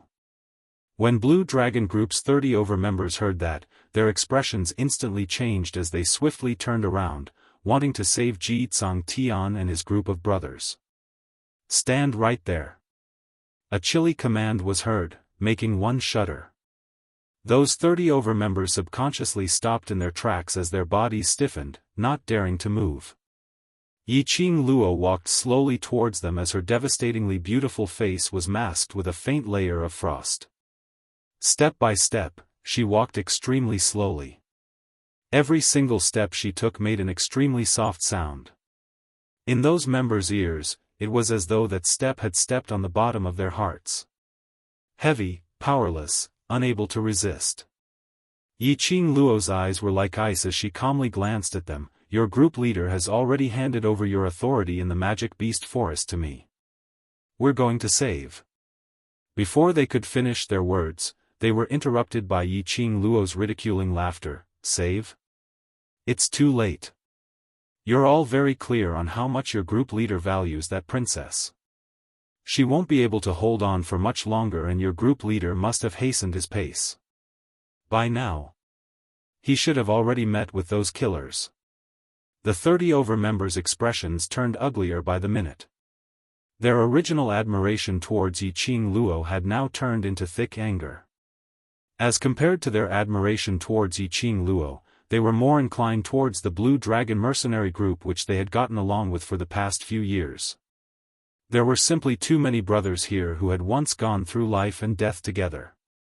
Yiqing Luo actually schemed for the killers to assassinate the Blue Dragon group. She wanted to borrow the killers' hands to kill Ji Tsang Tian. They were going to save Ji Tsang Tian. No matter how inconsiderate today's group leader was, no matter how much he made their hearts turn cold because of Lan Ling Nua. Group leader was after all the group leader. This was a deeply ingrained fact. As long as you're still Blue Dragon mercenary group's mercenaries, you have to listen to my commands obediently. Yiqing Luo's lips curled slightly as she raised her index finger and gave an enchanting smile. "Your group leader personally promised me." More than 30 members, who had lifted their feet, abruptly retracted their feet. Yes. This was the deal that Ji Tsang Tian and Yiqing Luo had made. In the Magic Beast Forest, they must help the World Group to complete their mission, unconditionally coordinating with Yiqing Luo's actions.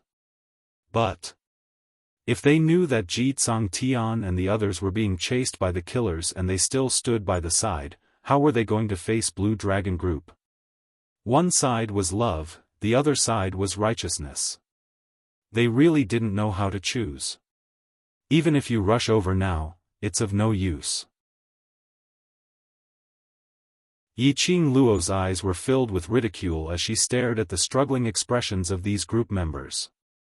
His voice suddenly paused as he gave an innocent smile. "Of course, if you insist on going against the deal and leave the World Group, I won't force you." Since they had already spoken to this extent, would they dare to leave so easily?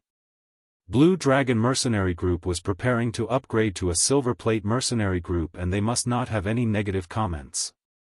They had totally witnessed Yi Qing Luo's mouth. If they really left now to save Ji Tsang Tian and the others, Yi Qing Luo could totally spread the news of Blue Dragon Group violating the deal. At that time, when the Mercenary Union was reviewing the Mercenary Group's promotion, if they discovered this dark secret, it was very likely that the Mercenary Group's promotion would fail. Thinking of this, they gritted their teeth and suppressed the displeasure in their hearts. They stood where they were and did not mention anything about leaving.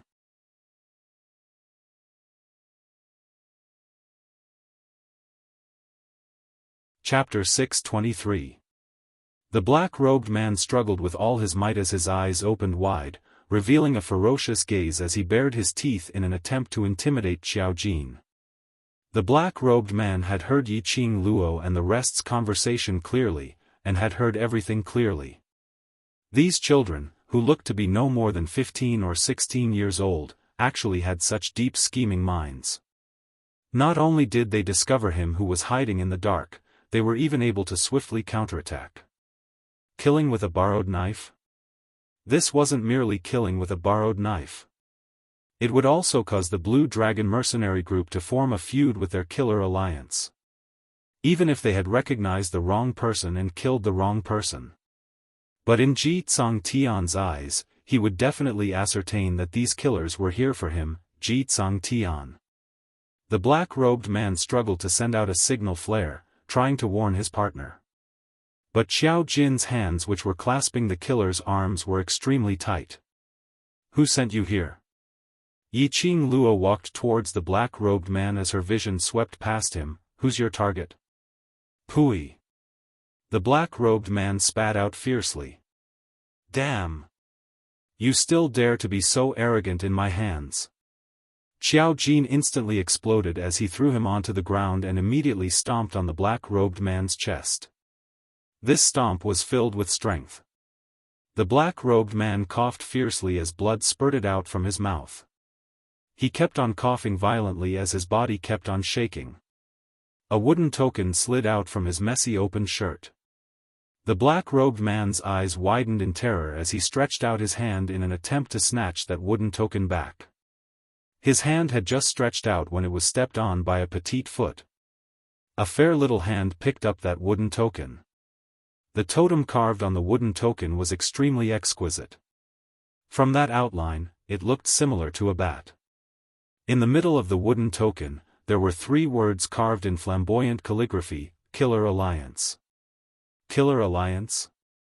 Yan Xiaoyi screamed out in astonishment. Killer Alliance, that was one of the top assassins in Nirvana Realm. One must know that the weakest assassin in Killer Alliance was at Mystic Profound 5th grade realm, and their movements were remarkable. Furthermore, even if you had money, you might not be able to hire the assassins from Killer Alliance. If you wanted to hire the assassins from Killer Alliance, you had to go through connections. Ordinary people naturally heard of Killer Alliance's reputation. Especially those 30 over Blue Dragon Group members, their faces were steely green as they clenched their fists tightly. An assassin from the Assassin's Alliance, those brothers, can they fight against these killers? A few of the members could no longer hold back their worry for their brothers and ran towards the 4th level. With one person taking the lead, the other members couldn't hold it in any longer. The reputation of a mercenary group was important. But if they were to watch their brothers die, they really couldn't do it. At most, after saving those brothers, they would leave Blue Dragon Mercenary Group. With this thought in mind, the members left one by one. You people. Yan Xiaoyi chased up a few steps and pointed at those group members as she scolded, ungrateful. Leaving just like that, you really are a dog that can't be tamed. In Yan Xiaoyi and the others' hearts, Yi Qing Luo really took good care of these 30 over group members. Xiaoyi. Yi Qing Luo called out to Yan Xiaoyi as she clenched the wooden token in her hand tightly. Raising her eyes, she gave an extremely calm smile. If they don't go and save their brothers, I would instead look down on them. The Blue Dragon Group was their home. The members of the Blue Dragon Corps were their family and their brothers. If they really did not care about their brother's life and death to that extent, then they would really be known as a dog that can't be tamed. Looking at those people's departing figures, Yiqing Luo was even more certain of these people's character. These people should have a better place to develop.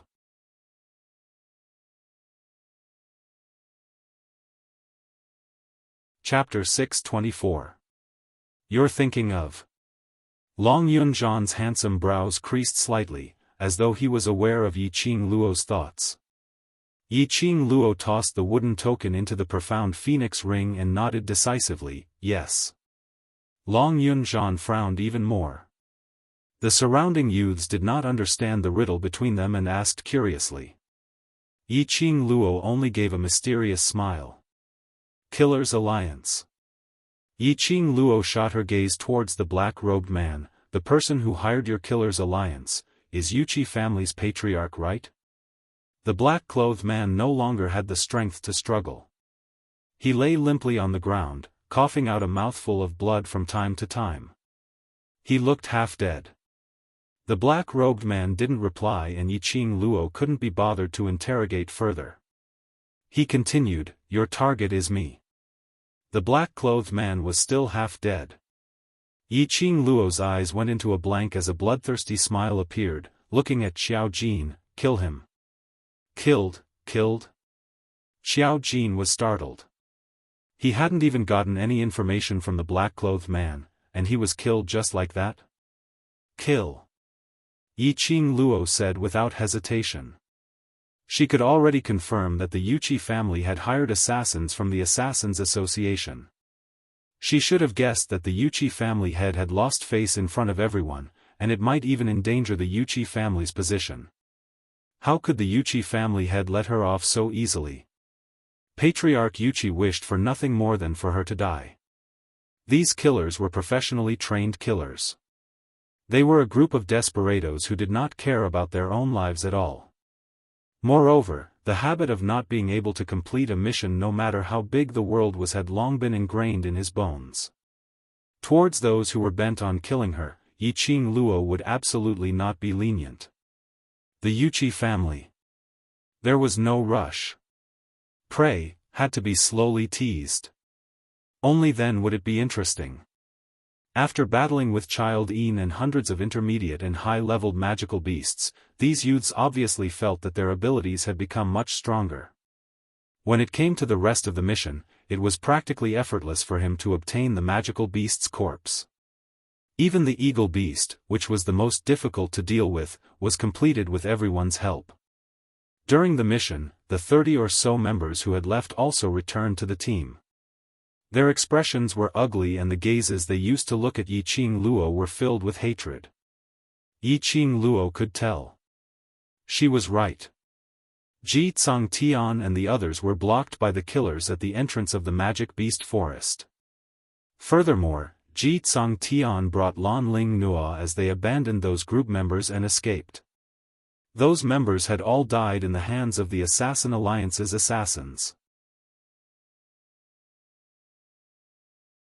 Yiqing Luo thought that these group members would at least accuse her of being cold-blooded, accusing her of knowing everything but allowing things to happen. But, from beginning to end, none of them spoke a single word.